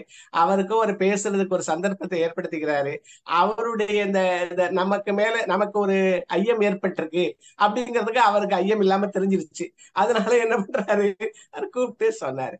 அது அந்த மாதிரி நடத்துற போது அது குறிப்பை உணர்ந்ததுதான். ஏன் இவன் லெஃப்ட் ஆயிட்டான், உடனே இவ்வளவு நேரம் உட்கார்ந்து இருந்தவன் உடனே போயிட்டானே அப்படிங்கிற போது, சரி ஏதோ அவருக்கு கொஞ்சம் மனசு இதாயிடுச்சு போல இருக்கு அப்படிங்கிறது. இதெல்லாம் ஒரு நிர்வாகத்துல இருக்கவங்களுக்கு எல்லாருக்கும் மனசு நம்ம ஸ்டீபன் சாரை பொறுத்த வரைக்கும், சார் ஒண்ணு பண்றாங்க அப்படின்னா அதுக்குள்ளார ஒரு குறிப்பு இருக்கு அப்படிங்கறது நம்ம நல்லாவே புரிஞ்சுக்க முடியும். நான் வந்ததுல இருந்து நிறைய நிகழ்வுகள்ல நான் பார்த்திருக்கேன். அந்த மாதிரி சில பேரை அவங்க கூப்பிடுறது, சிலர் எத்தனை தடவை கையை தூக்கினாலும் கொஞ்சம் அவங்க அப்படி பண்றாங்கன்னா ஏதோ ஒரு அந்த நேரத்துல வேற ஏதோ அதை விட முன்னுரிமை கொடுக்க வேண்டியது ஏதோ ஒண்ணு இருக்குது, அதனால அதை பண்றாங்க. இதுதான் சொல்றாங்க கையை. இல்ல வேற இதெல்லாம் பிரச்சனை கிடையாது. பிரச்சனை எங்க தெரியுமா, ராமு சார் முன்னாடியே சொல்லிட்டாரு, அதுதான். அதனால என்ன சார் சொல்ற மாதிரி சார் குறிப்பில் குறிப்பு உணர்ந்துதான் அதை பண்றாங்க அப்படிங்கறத நான் ஒரு தடவையும் உணர்ந்திருக்கேன். நான் இதுக்கு நான் பொறுப்பு இல்ல. நான் கூடுமான அளவுக்கு கடைசியில வர்றது, நான் நிறைய பேச வேண்டியிருக்கும், முதல்ல பேச வேண்டியிருக்கு. நான் கூடுமான அளவுக்கு கடைசியில வர்றது. சில நேரத்தில் ஒரு வேலை இருந்தா நம்ம இயல்பை தெரிஞ்சுக்கிட்டோம்னா நம்ம அதுக்கு ஒத்துட்டு போயிடுறாங்க. இல்ல சார், நமக்கு தெரியும் ராமு சார முன்னாடி கூப்பிட கூடாதுன்னு, ஏன்னா குறிப்பால் உணர்ந்தாச்சு. அடுத்தது போங்க. குறித்தது கூறாமை கொள்வாரோடேனை. மேடம் நீங்க படிங்க மேடம். உருப்போர் அணையரால் வேறு. கூறாமை கொள்வாரோடு ஏனை உருப்போர் அணையரால் வேறு. குறித்தது கூறாமை கொள்வாரோடு ஏனை உருப்போர் அணையரால் வேறு. கூறாமை குறித்தது கொள்வாரோடு ஏனை உருப்போர் அணையரால் வேறு. அப்படி அதை நம்ம அப்படி மாத்தி அதை கொண்டு வரணும். ஒரே மாதிரி இருந்தாலும் அதுதான் சொல்லுவாரு. கூறாமை குறித்தது கொள்வாரு, வாயால் சொல்லாமலேயே நோக்கமறிந்து நடந்து கொள்ளக்கூடியவர்கள். அப்படி அமைச்சரெல்லாம் அமைச்சரும் அல்லங்கிறது தான். அதாவது உறுப்பு எல்லாருக்கும் ஒண்ணுதான் இருக்கு. அந்த மக்களே அனைவர் கைவர் மாதிரி சொல்றாருல, மக்களும் கைவரும் ஒரு மாதிரி தான் இருக்கான் உறுப்புல. ஆனா குறிப்ப கூறாமை கொள்வாருங்க அவன் தனிப்பட்டவன் தான், அவன் வேறுதான், அவன் இவங்களோட சேர்ந்தவன் இல்ல, அவனை நம்ம கொண்டாடணுங்கிறது தான் இந்த குறளுடைய. எல்லா உறுப்பு எல்லாருக்கும் ஒரே மாதிரிதான் இருக்கு. எல்லாரும் அமைச்சரா, பிறந்ததெல்லாம் பிள்ளையா அப்படின்னு ஒரு கேள்வி இருக்கு. ஒரு பிள்ளை பெற்றோரான ஒரு கேள்வி இருக்கு. எல்லாரும் பெற்றவன் தானா? அது மாதிரி உறுப்பு எல்லாருக்கும் ஒரே மாதிரி இருந்தாலும் இவன் குறிப்பை உணர்றவன், கூறாம மனசுல இருக்கவன் கண்டுபிடிக்கிறவன் ரொம்ப உயர்ந்தவன் இல்லையா அப்படிங்க. அதாவது ஒரு குடும்பத்திலயும் அதை நம்ம எடுத்துக்கலாம். சார் முதலே சொன்ன மாதிரி வெறும் அமைச்சர் அரசங்கிறது ஒரு குடும்பத்திலேனாலும் அப்படிதான். ஒரு தலைவனோ அல்லது அரசனாக இருந்தா கூட என்ன நினைக்கிறாங்கிறத அவங்க வெளிப்படையாக கூறாம இருந்தாலும் அவரை அறியாமலும் அல்லது அறிந்து உணர்த்திய, முதல்ல சார் உணர்த்தித்தான் சார் சொன்ன மாதிரிதான், அவன் சொல்லாவே வேண்டாம், ஒண்ணுமே வெளிப்படுத்தா கூட அவன் கூறாமல் இருந்தாலும் அல்லது அவன் அறியாமலும் அல்லது அறிந்தும் உணர்த்திய குறிப்புகள், அவங்க அறிந்தும் உணர்த்திய குறிப்புகள் மூலமாக நாம் என்ன செய்து கொள்ள வேண்டும், ஒரு அமைச்சனோ அல்லது ஒரு குடும்பத்து தலைவியோ தலைவனோ அதை விளங்கி கொள்ள வேண்டும். அதுதான். அப்படி அந்த குறிப்புகளை விளங்கி கொள்ளவில்லை என்றால் சார் சொன்ன மாதிரிதான், அரசருடன் இருப்பது உறுப்புகளால் ஒன்றாக இருந்தும் அறிவு நினைப்பதை அறியாத உறுப்பாகும் அப்படிங்கிறார். அதுதான் குழந்தைகள் விஷயத்துல கூட ரொம்ப பொருத்தமா இருக்கும். திடீர்னு பிள்ளை அமைதியா உட்கார்ந்துருக்கும், கொஞ்சம் பின் முரண்பட்ட நிலையில இருக்கும், என்ன பண்றோம்னு ஒரு குழப்ப நிலையில இருக்கும். அப்ப வீட்டுல இருக்கிற பெற்றோர்கள் அந்த குழந்தை மனசுக்குள்ள என்ன இருக்கு அப்படின்னு அதை கண்டுபிடிக்கிறதுக்கு பழகிட்டாங்கன்னா இன்னைக்கு மன அழுத்தம் என்ற ஒன்று எந்த இடத்துலயும் இல்லாமே இருக்கும். பிள்ளைங்களோட மனசறிந்து கொள்வதுங்கிறது இன்னைக்கு பெற்றோர்களுக்கு ரொம்ப குறைஞ்சுக்கிட்டே போகுது. அதே மாதிரி பெற்றோர்கள் பெரியவங்க வீட்டுல இருக்கக்கூடிய முதியவர்கள் என்ன கருதுறாங்கிறத இளைய பிள்ளைகள் அறிந்து கொள்ளாமல் இருப்பது கூட ஒரு பெரிய, ஏன்னா அவங்க வாயை திறந்து சொல்லலைன்னா கூட இப்படி இருந்தவங்க இன்னைக்கு ஏன் இப்படி இருக்காங்க, இயல்புக்கு மாறாக இருக்கிறதே அப்படின்னு அவங்க புரிஞ்சுக்க ஆரம்பிச்சாங்க அப்படின்னு சொன்னா கூட அந்த குறைகள்லாம் நீங்கும் அப்படிங்கிறது தான். இன்னைக்கு நம்ம ஆட்சியில கூட அதை தானே எதிர்பார்க்கிறோம். மக்கள் கேட்க வேண்டியது இல்லை, ஆனா மக்களுக்கு என்ன குறை என்பதை மன்னர்கள் தெரிஞ்சுக்கணும். அவங்கள பார்க்கும்போது அவங்களோட வாழ்க்கையை பார்க்கும்போது அவங்க கேட்காமையே கொடுக்கணும். அந்த மாதிரி அந்த குறித்தது கூறாமல் உணரக்கூடிய தன்மை இன்னைக்கு எல்லா இடத்துலயும் இருக்கணும். முக்கியமா இப்ப இருக்கிற இளைஞர்களுக்கும் பெற்றோர்களுக்கும் ரொம்ப ரொம்ப அது முக்கியமானதா நான் நினைக்கிறேன். நிறைய பிள்ளைங்க அதனாலதான் அந்த தேர்வு நேரங்கள்ல எல்லாம் அந்த மாதிரி ரொம்ப மனசுல ரொம்ப அழுத்தம் எவ்வளவோ அவங்க தன்னை தானே ரொம்ப கஷ்டப்படுத்திக்கிறாங்க. அதுக்கு என்னன்னா தற்கொலை கூட அவங்க சொல்லாமையே அவங்கள சமாதானப்படுத்துற வழிமுறைகளை தெரியாம இருக்கிறது கூட ஒரு பெரிய காரணம் அப்படின்னு நான் கருதுறேன். ராமு சார் வாங்க. பர்சனல் நிகழ்ச்சி. நான் 6 மே 1989 நான் என்னுடைய கேகே நகர் வீடு வாங்குறதுக்காக அவரோட பேசுகிறேன், அந்த வீட்டுக்காரரோட பேசுகிறேன். அவர் 30,000 ரூபா அட்வான்ஸ் கொடுக்க சொன்னார். அன்னைக்கு பௌர்ணமியோ அதுக்கு முந்தின நாள் பௌர்ணமியோ எனக்கு ஞாபகம் இல்லை. அப்போ அவர் சொன்னார் 30,000 ரூபா கொடுங்கன்னாரு. பாக்கெட்டில் 300 ரூபா கிடையாது, 30,000 ரூபா தேர்த்தவும் தெரியாது. சரியா, சம்பளம் 5,000 ரூபா என்ன இருக்கும்னு நினைக்கிறேன் நான், ரொம்ப கிடையாது. இதுக்கு நடுவில் அவரே சொன்னார், அந்த வீட்டுக்காரர் சொன்னார், நாளிலேருந்து இல்லை இன்னையிலேருந்து தேய்பிறையே, ஆனால் இப்போ வேண்டாம், 14 நாள் கழிச்சு அமாவாசை நிறைஞ்ச நாள் அன்னைக்கு காசு கொடுங்க அப்படின்னாரு. நானும் ஊரெல்லாம் அந்த 14 நாளுக்குள்ள யார் யாரெல்லாம் கடன் கேட்க முடியுமோ அவ்வளோ பேர்கிட்ட கடன் கேட்டு எல்லாருக்கிட்டையுமே வாங்கி ஒரு 25,000 சேர்த்துட்டேன். 30,000 உதைக்குது, 5,000 ரூபா உதைக்குது. அன்னைக்கு 19 மே 1989 நான் கொடுக்கணும் காசு. ஆஃபீஸில் ரொம்ப சோகமாக உட்காந்துருக்குறேன் காலையில். அப்போ எங்கள் அப்பாவோட ஃப்ரெண்டு பார்த்தசாரதின்னு ஒருத்தர், நான் எங்கேயாவது சொல்லியிருப்பேன் முன்னாலேயும், அவர் பார்த்தசாரதி வந்தார். என்ன ராமோ டல்லாக இருக்கிறேன்னாரு. நான் சொன்னேன் நல்லா தானே இருக்கிறேன் அப்படின்னேன். அவர் சொன்னார், நீ இருந்தா அங்கே சவுண்ட் இருக்கும், அமைதியாக இருந்ததுன்னா ஏதோ ப்ராப்ளம்னு அர்த்தம், மரியாதையாக சொல்லு அப்படின்னாரு. சொன்னேன், நான் இந்த மாதிரி வீடு வாங்க போகிறேன். அதுக்கு ஏன்டா சோகமாக்குறேன், சாயங்காலம் 30 ரூபா கொடுக்கணும், ஐயா கையில் 25 ரூபா தான் இருக்குது, 5 ரூபா உதைக்குது, என்ன பண்ணுறதுன்னு தெரியலன்னு. இதுக்கு ஏன்டா கவலை பண்ணேன், வா கூட 10 ரூபா தர்றேன் வாங்கிருப்போ அப்படின்னாரு. வீட்டுக்கு வா, கூடவே வா, 10,000 ரூபா தர்றேன் வாங்கிருப்போ அப்படின்னாரு. நான் சொன்னேன் 10 ரூபா வாங்கிக்குவேன், திரும்பி தான் கொடுக்குறேன், 5 ரூபா போதும் அப்படின்னுட்டு அவர் வீட்டுக்கு போய் 5 ரூபாய் வாங்கிட்டு அன்னைக்கு சாயங்காலம் கொண்டு போய் கொடுத்தேன். ஆக்சுவலாக நான் உட்கார்ந்துருக்கிறேன், நான் சோகமாக உட்கார்ந்துருக்கிறேன். எப்படி இருக்கிறேன்னு கேட்டால் நான் நல்லா தான் இருக்கிறேன்னு சொல்கிறேன். அதுக்கப்புறம் அவர் புரியுது, முகத்தை பார்த்து அவருக்கு புரியுது, நீ இருந்தா சத்தம் இருக்குமே, சத்தம் இல்லாம எப்படி இருக்கிற, என் வாழ்நாள் சத்தம் இல்லாம நான் அமைதியா உட்கார்ந்ததா சரித்திரமே கிடையாது. சரியா, அதை இருந்தாலும் கண்டுபிடிச்சு அவர் கொடுத்ததுனால நான் ஓடு வாங்கியிருக்கிறேன். அடுத்தது 76வது திருக்குறள் அததான் சார் சொல்லுது. அந்த குறள் அததான் சொல்லுது. அகத்தின் அழகு முகத்தில் தெரியும். அடுத்த குறள் அதான் சொல்லுது. 726 அடுத்தது காட்டும் பளிங்கு போல நெஞ்சம் கடுத்தது காட்டும் முகம். நல்லா இருக்கிறேன். முகம், கண்கள் தான் எல்லாத்துலயுமே மிகச்சிறந்த உறுப்பு. இதுதானே உண்மை. ஆக்சுவலா மெயின் ஒரே ஒரு குறள் தான் அது. ஆக்சுவலா நீங்க நம்ம பாக்குறவங்களோட முகத்துல என்ன ரியாக்ஷன் இருக்குது, எப்படி இருக்கிறாங்கன்றது நம்ம கூட பழகுனதுனால கண்டிப்பா தெரியும் போது நம்ம கண்டுபிடிச்சிடுவோம். எல்லாருக்குமே அது சொந்தக்காரா இருந்தாலும் அண்ணன் தம்பியா இருந்தாலும் பிள்ளைங்களா இருந்தாலும் நம்ம நண்பர்களா இருந்தாலும் பார்க்கும் பொழுது அவர் இயல்புல இருக்கிறாரா இல்லையா, இயல்பா இல்லை என்பதை உணர்ந்தோம் என்றால் சரியான உறவு முறைகள் இருக்கும், சரியான குறிப்பறிதல இருக்கும்னு அர்த்தம். அவர் இயல்பா இருக்கிறத நம்மளால கண்டுபிடிக்க முடியலன்னா நமக்குள்ள சரியான அண்டர்ஸ்டாண்டிங் இல்ல, அது சரியான உறவு இல்லைன்றது அர்த்தம்.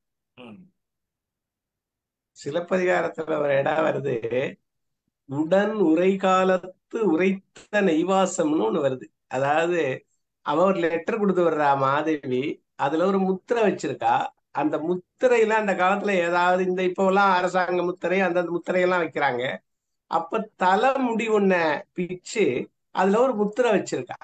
அத வாங்குறான் கையில. அதுல ஒரு வாசம் வருதான் அவனுக்கு. அது என்ன வாசம்?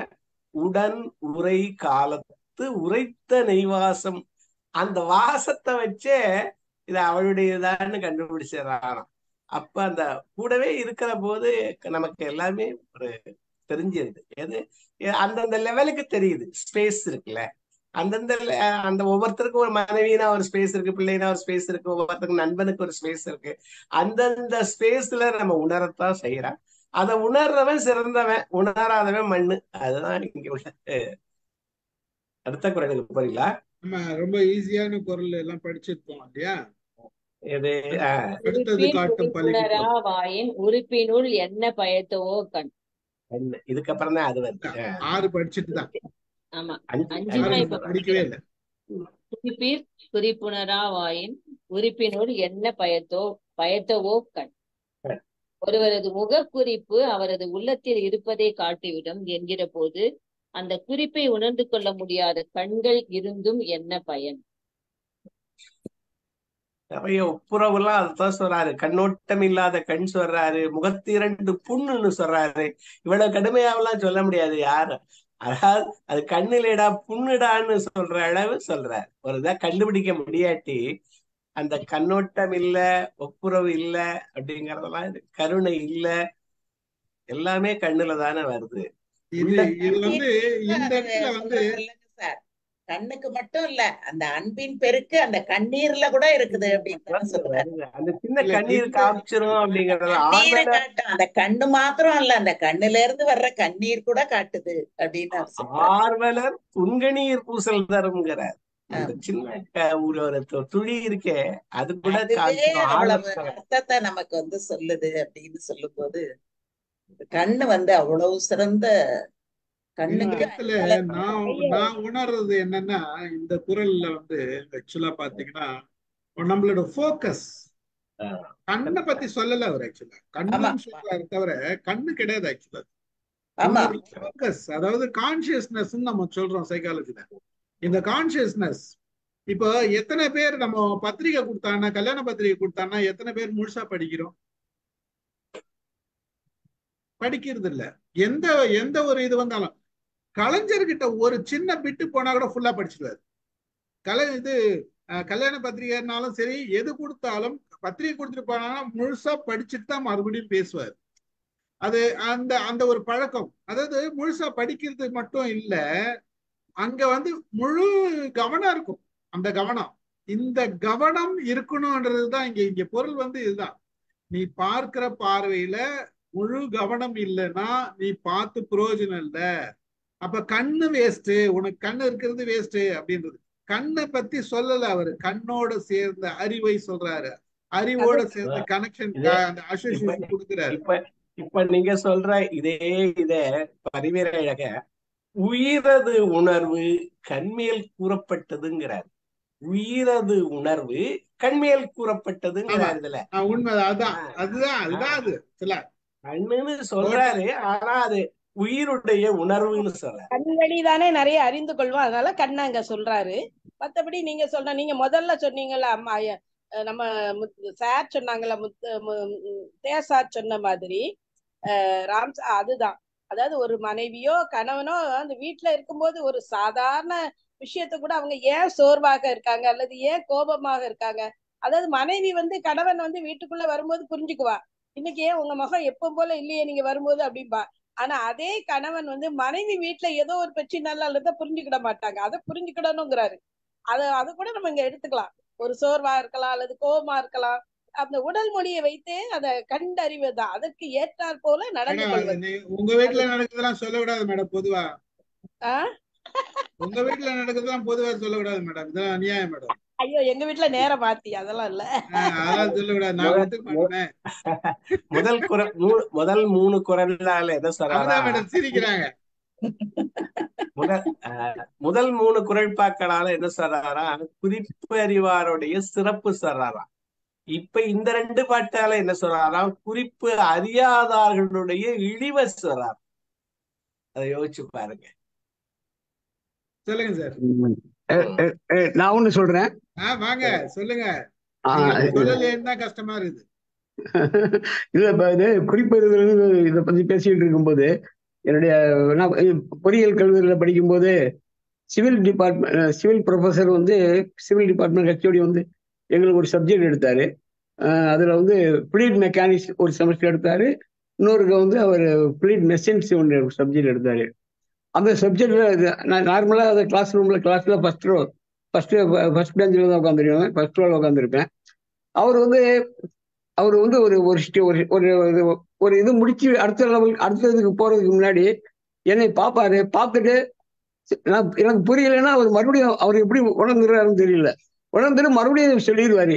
அப்புறமே எனக்கே தெரிஞ்சு போயிடும், நமக்கான அவர் சொல்றாரு அப்படின்னு தெரிஞ்சு போயிடும். அது ஒண்ணு. அந்த இது கடைசியில வந்து அவர் வந்து 2 புத்தகம், அந்த அவர் சப்ஜெக்ட் எடுக்கிற அந்த சப்ஜெக்டுக்கு 2 புக்கு அவரே எழுதுனது.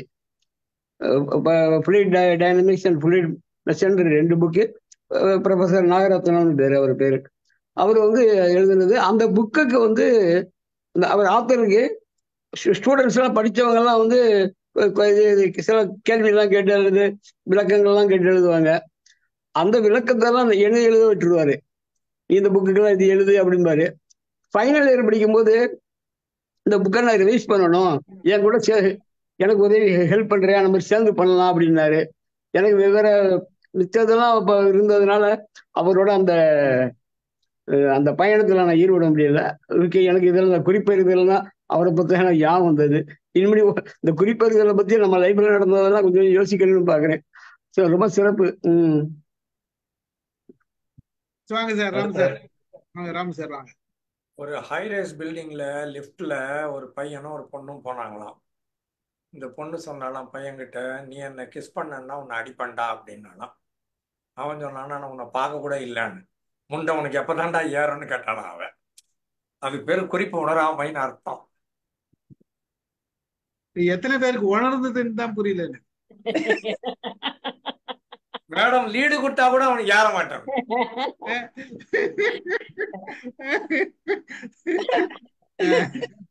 எவ்வளவு நேரம் ஆச்சு பாருங்க. சிரிப்பு சாதாரண குறிப்பு தான். எல்லாம் புரிஞ்சது சார். புரியாம இது கூட புரியலன்னா சொல்லியே, நான் புரியலன்னா சொல்லியே. சிரிக்கிறதுக்கு ரொம்ப நேரம் ஆச்சுன்னு தான் நான் சொன்னேன். சரி, இதுக்கு பெரிய சிரிக்கணும் வேண்டாம் நினைச்சது வேற ஒன்றும் இல்ல.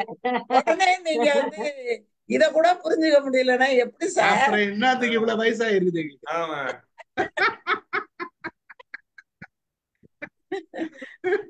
சம்சார சாகரத்துல மூழ்கி இருக்கிறாங்க, அவங்களுக்கு தெரியாதா? எல்லாம் தெரியும் சார், தெரிஞ்சுக்கிட்டு தான் உட்கார்ந்துருக்கோம். சிவகுமார் சார் என்ன போயிட்டாருன்னு தெரியல சார். வாங்க, எங்க விழிச்சுட்டீங்கன்னா வாங்க. திருக்குறள்லாம் இன்னைக்கு படிப்பாரு. அவர் ஏதோ அங்க இருந்து மேடம் ஏதோ குறிப்பு கொடுத்துட்டாங்க,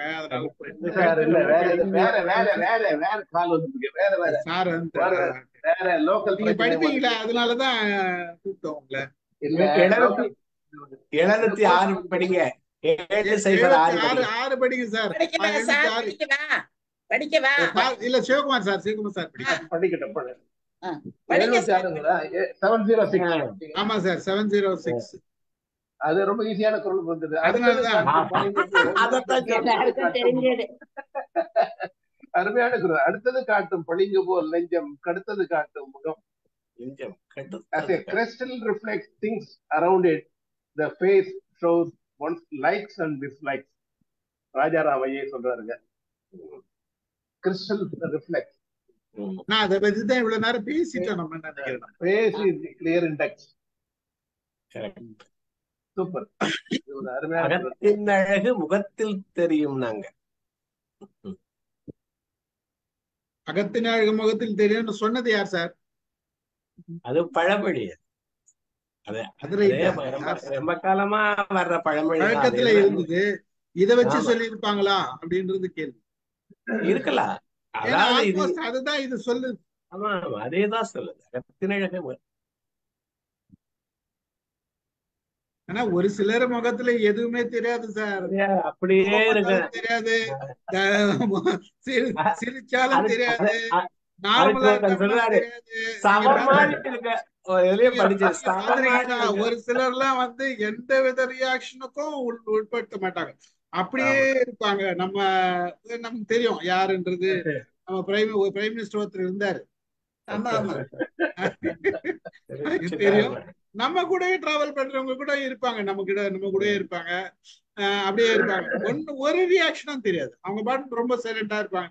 சிரிக்கவும் மாட்டாங்க, அழவும் மாட்டாங்க. அழுகுறாங்களா தெரியாது, சிரிக்கிறாங்களா தெரியாது, கோச்சிக்கிறாங்களா தெரியாது. தென்கட்சி சாமிநாதன் முகத்தை அப்படியே வச்சிருப்பாரு. ஆனா அத கேக்குறவங்க எல்லாருக்கும் சிரிப்பு வர எல்லாம் வர. அவரு ஒண்ணும் பண்ண மாட்டாரு. அந்த முகம் அப்படியே சொல்லுங்க சார். வாங்க லிஃப்ட் கதையா. ட்ரைனிங் ப்ரோக்ராம்ஸ்ல எல்லாம் நான் பாடி லாங்குவேஜ் வச்சுதான் நான் கண்டென்ட்டை டெலிவரி பண்றது. நான் ஜோக் சொன்னா அவன் சிரிக்கணும். அவன் சிரிக்கலைன்னா ஒன்னு அவனுக்கு புரியல, இல்ல நான் அவனுக்கு புரியுற மாதிரி சொல்லல. அப்ப நான் டெக்னிக்கை மாத்தி வேற சப்ஜெக்ட் டாபிக் மாத்திடுவேன். இல்ல எக்ஸசைஸ் ஒண்ணு கொடுத்துருவேன், இல்ல வீடியோ ஒண்ணு போட்டுருவேன், இல்லைன்னா கேள்வி கேட்க ஆரம்பிச்சிருவேன், இல்லைன்னா கேள்வி கேளுன்னு சொல்லிடுவேன். நான் அந்த ரியாக்ஷன் அந்த முகம் பாக்குறப்ப தெரிஞ்சுட்டே இருக்கும். இப்ப ஆன்லைன் வந்ததுல ப்ராப்ளம் என்னன்னா தெரியமாட்டேன். எல்லாம் ஆஃப் பண்ணிட்டு போயிடுறாங்க. நான் பேசுறேன்னா மனுஷன் இருக்கிறானா இல்லையா அதுவே தெரிய மாட்டேங்குது. But every training program I keep on changing myself. வேற மாதிரி இன்னொரு எக்ஸாம்பிள் சொல்றேன். ஒரு ப்ரொஃபஸர் ஒருத்தர் கிளாஸ் எடுப்பாரு. அவர் கிளாஸ் எடுப்பாரு, நார்மலா நடுவில் இல்லைன்னா லெஃப்ட்ல ரைட்ல நடந்துட்டு இருப்பாரு. ஒரு நாள் அவர் பூரா அந்த லெஃப்ட் ஓரத்திலேயே நின்றுட்டு அவர் கிளாஸ் எடுக்கிறாரு. அவருக்கும் தெரியாது ஏன் அந்த லெஃப்ட் ஓரத்துல நிக்கிறோம்னு அவருக்கு தெரியாது. அதுக்கப்புறம் அவரை கூப்பிட்டு கேட்பாங்க, இன்னைக்கு எங்க இருந்து கிளாஸ் எடுத்தாங்க? ஏன் நடுவில் தான் எடுத்தேன். நடுவில்லாம் இருந்து வீடியோ எடுத்து வச்சுக்கிறோன்னு காட்டுவாங்க. பார்த்தா அவர் லெஃப்ட் மூலையிலே இருந்து கிளாஸ் எடுப்பாரு. அப்புறம் ஏன் இந்த மாதிரி எடுத்தேன்னு தெரியல அப்படிம்பாரு. நாங்க தான் உங்களை அங்க நிக்க வச்சோம். எப்படின்னு? நீ எப்பெல்லாம் நடுவில் நின்னியோ நாங்க சும்மா இப்படி நார்மலா இருப்போம். நீ ரைட் சைடு இப்படி போனோன்னா நாங்க எல்லாம் பின்னால் சாண்டிங்க மேல எங்கன்னா பார்க்க ஆரம்பிச்சிருவோம் வேடிக்கை. அப்புறம் நீ எப்பெல்லாம் லெஃப்ட்டுக்கு போறியோ அப்ப ரொம்ப இன்ட்ரெஸ்டிங்கா முன்னால வந்து சிரிச்சுக்கிட்டே பார்ப்போம். இந்த மாதிரி பண்ணுங்கன்னு நான் கிளாஸுக்கு சொல்லி வச்சிருந்தேன் 40 பேருக்கு. பசங்க அது மாதிரி பண்ணானுங்க. நீ இங்க நடுவில் நின்று பேசி பார்த்த, அங்க நின்று பேசி பார்த்த, உன்னை அறியாமலே ஒர்க் அவுட் ஆகும். அங்க இருந்தாதான் மக்கள் கவனமா கேட்கறாங்கன்னு தெரிஞ்சது. ஆனால் நீ அங்க நின்ன, உன்னை அந்த கார்னர் பண்ணது நாங்கன்னு சொன்னாங்களாம். இந்த அந்த அடுத்தது காட்டும் முகம்ன்ற மாதிரி அவன் இன்ட்ரெஸ்டா இருக்குதுன்னு காமிச்சான்னா நீங்க பேசாம இப்படி நகர்ந்தா குறையுதுன்னு தெரியுத போது பேசாம அங்க லாக் ஆயிடுறான். அவ்வளவுதான். we make you stay put there by our body language. we made you there. இது உன் அவேர்னஸ்ல இல்லாம நீ கார்னர்ல நின்னு சொல்லுவாங்க. அந்த மாதிரி இது அது முகம் பார்க்கிற போது நமக்கு தெரியுது, அறியாமலே உள்ள வாங்கிக்கிறோம் சொல்ல வர. நான் நாளைக்கு ஒரு தளத்துல பேசுறேன். ஆலன் அண்ட் பார்பரா பீஸ் அப்படின்னு ஒருத்தர் எழுதின புத்தகம். 2 பேரு, ஆலன் அண்ட் பார்பரா பீஸ். அது the definitive book of body லாங்குவேஜ்னா அந்த புக்கு. அதுல ரொம்ப அழகா சொல்றோம். ஒரு கிட்டத்தட்ட 20 தலைப்புகள் இருக்கு. நான் கூட ஒரு நாள் இவர்கிட்ட ஸ்டீவன் சார்ட்ட சொன்னேன் நான் பேசலாமான்னு. அவர் சொன்னாரு நான் அவர் ஏதோ தயார் பண்ணி வச்சிருக்கதாகவும் அதை அவருக்கு நான் டெலிவர் பண்ண போறேன்னு சொன்னார். அதனாலதான் அதை தள்ளி போட்டேன். வேற ஒரு தளத்துல நம்ம மெடிடேஷன்ல சொல்றேன். நான் நாளைக்கு பாடி லாங்குவேஜை பத்தி பேச போறேன். அதுல ரொம்ப அழகா சொல்றாரு. உட்கார்ற முறை, காலை தூக்கி வைக்கிறது, காலை விரிச்சு வைக்கிறது, கண்ணை பத்தி எக்கச்சக்கமா இருக்கு, கைகள், விரல்கள், ஒவ்வொரு அவயத்தையும் பத்தி அவர் ரொம்ப எழுதியிருக்காரு. ஆனா நான் ஒவ்வொன்னையும் திருக்குறளோட அதை சேர்த்து நான் பார்த்தேன். அவ்வளவும் அப்படியே பொருந்தியும் வருது. ஒவ்வொன்னும் அதுல எங்கெங்கெல்லாம் சொல்றாரோ அவ்வளவும் திருக்குறள்லயே இருக்கு. அவர் சொல்றது முழுக்க இருக்கு. அந்த புத்தகம் ரொம்ப அருமையான புத்தகமா இருக்கு. பல ஒரு கல்ச்சர் இந்த பாடி லாங்குவேஜ்ல மாற்றம் சொல்லுது. நம்ம கையை கட்டி இருந்தா பணிவுங்கிறான், அவன் கையை கட்டி இருந்தா மனசுல மறைக்கிறாங்கிறான். ஒவ்வொரு ஜப்பான்ல அந்த இது ஒரு மாதிரி இருக்கு, குனிஞ்சு கும்பிடுறது, இதெல்லாம் பல விஷயங்கள் அந்த நூல்ல சொல்லாதே இல்ல. அதாவது உட்கார்ற போது நாற்காலி கூட காமிக்குது, அதிகாரத்தை காமிக்குது, ஸ்டூல்ல உட்கார வைக்குது ஒருத்தனை. இவனை ஓடுற வேலையா இருந்தா அவனுக்கு ஸ்டூல் தான் கொடுக்குது. அப்படி உட்கார்ந்து இருக்கிறது, 2 கை இருந்தா என்ன, இப்படி பல விஷயங்கள் உளவியலுக்கு இந்த இதுக்கு இந்த குறிப்பறிதலுக்கு ரொம்ப நெருங்கிய ஒரு பிணைப்பு இருக்கு. இல்ல ஆக்சுவலா வந்து போர் அடிக்கிற மாதிரி பேசிக்கிட்டே இருந்தாக்கா தலைய சொரியறது, இப்படி அப்படியே அசையறது, அங்க பாக்குறது இங்க பாக்குறது, அதெல்லாம் தானே பாக்குறது, கைய வைக்கிறது எல்லாமே வந்து. நான் ஒரு 50 புக் வச்சுக்கிறேன் பாடி லாங்குவேஜ்ல, அந்த புக்கும் இருக்குது. Barbara Pease Allan Pease book இருக்கு. அது 40 வருஷம் ஆக்சுவலா வந்து நான் இது கனெக்ட் பண்ணி பேசலாம் தான் நினைச்சிட்டு இருந்தேன். இல்ல, அது தெரியாட்டி உங்களால சக்சஸ்ஃபுல் ட்ரைனரா இருக்க முடியாது. அந்த அவங்கள பத்தி தெரியாட்டி, இந்த பாடி லாங்குவேஜ் இது தெரியாட்டி நம்மளால எப்படி இருக்க முடியாது? நிச்சயமா இருக்க முடியும். சக்சஸ்ஃபுல்லா ட்ரைனர் ஏதோ சொல்லிட்டு போவாரு அப்படின்னு. ஒவ்வொரு ட்ரைனிங் முடிச்சுட்டு வெளியில வரும்போதும் நமக்கு தெரியும் உள்ளர நாம எப்படி எடுத்தோம் அப்படின்றது தெரியும். அதுல நமக்கு ஃபீல் வந்து ஜாலியா இருந்தது, ரொம்ப மகிழ்ச்சியா இருந்தோம்னா ரொம்ப டாப்பா எடுத்திருக்கோம்னு அர்த்தம். இங்க உள்ள சரியா இல்லைன்னா நம்ம எடுக்கல சரியா இல்லைன்னு அர்த்தம். கிளீனா நமக்கு தெரிஞ்சிடும். எமோஷனல்லா நம்ம அதை உணர்வோம். ஒவ்வொரு முறை வரும்போதும் வந்து சோ இன்னைக்கு செஷன் வென்ட் வெல், அவங்க நல்லா சிரிச்சிருப்பாங்க, ரசிச்சிருப்பாங்க. ஆனா நமக்குள்ள தெரியும் எந்த அளவுக்கு டெலிவரி பண்ணிருக்கோம், எங்க வந்து பண்ணாத விட்டுக்கோம், எங்க வந்து மிஸ்டேக் பண்ணிருக்கோம். அவங்களுக்கு தெரிஞ்சிருக்காது, நமக்கு தெரியும். we feel it. அந்த உணர்வை நம்ம பாடி கொடுத்துரும். அது அதே மாதிரி இங்க பேசும்போது கூட நிறைய பேர் நம்ம டெலிவரி பண்றோம் இல்லையா, டெலிவரி பண்ணி முடிச்ச பிறகு நமக்கு தெரியும் நல்லா கொடுத்தோமா இல்லையா அப்படின்றது தெரியும். மகிழ்ச்சி மகிழ்ச்சி. அடுத்து போயிடலாம். படிக்கவா சார்? படிங்க மேடம். முகத்தின் முதுகுறைந்ததுண்டோ உவப்பினும் காயினும் தான் முந்துரும். முகத்தின் முதுகுறைந்ததுண்டோ உவப்பினும் காயினும் தான் முந்துரும். முகத்தை காட்டிலும் அறியும் தன்மை உள்ள வேறு ஒரு உறுப்பு உண்டா? மகிழ்ச்சி அடைந்தாலும் வெறுப்படைந்த அதை முகம்தான் முதலில் காட்டும்.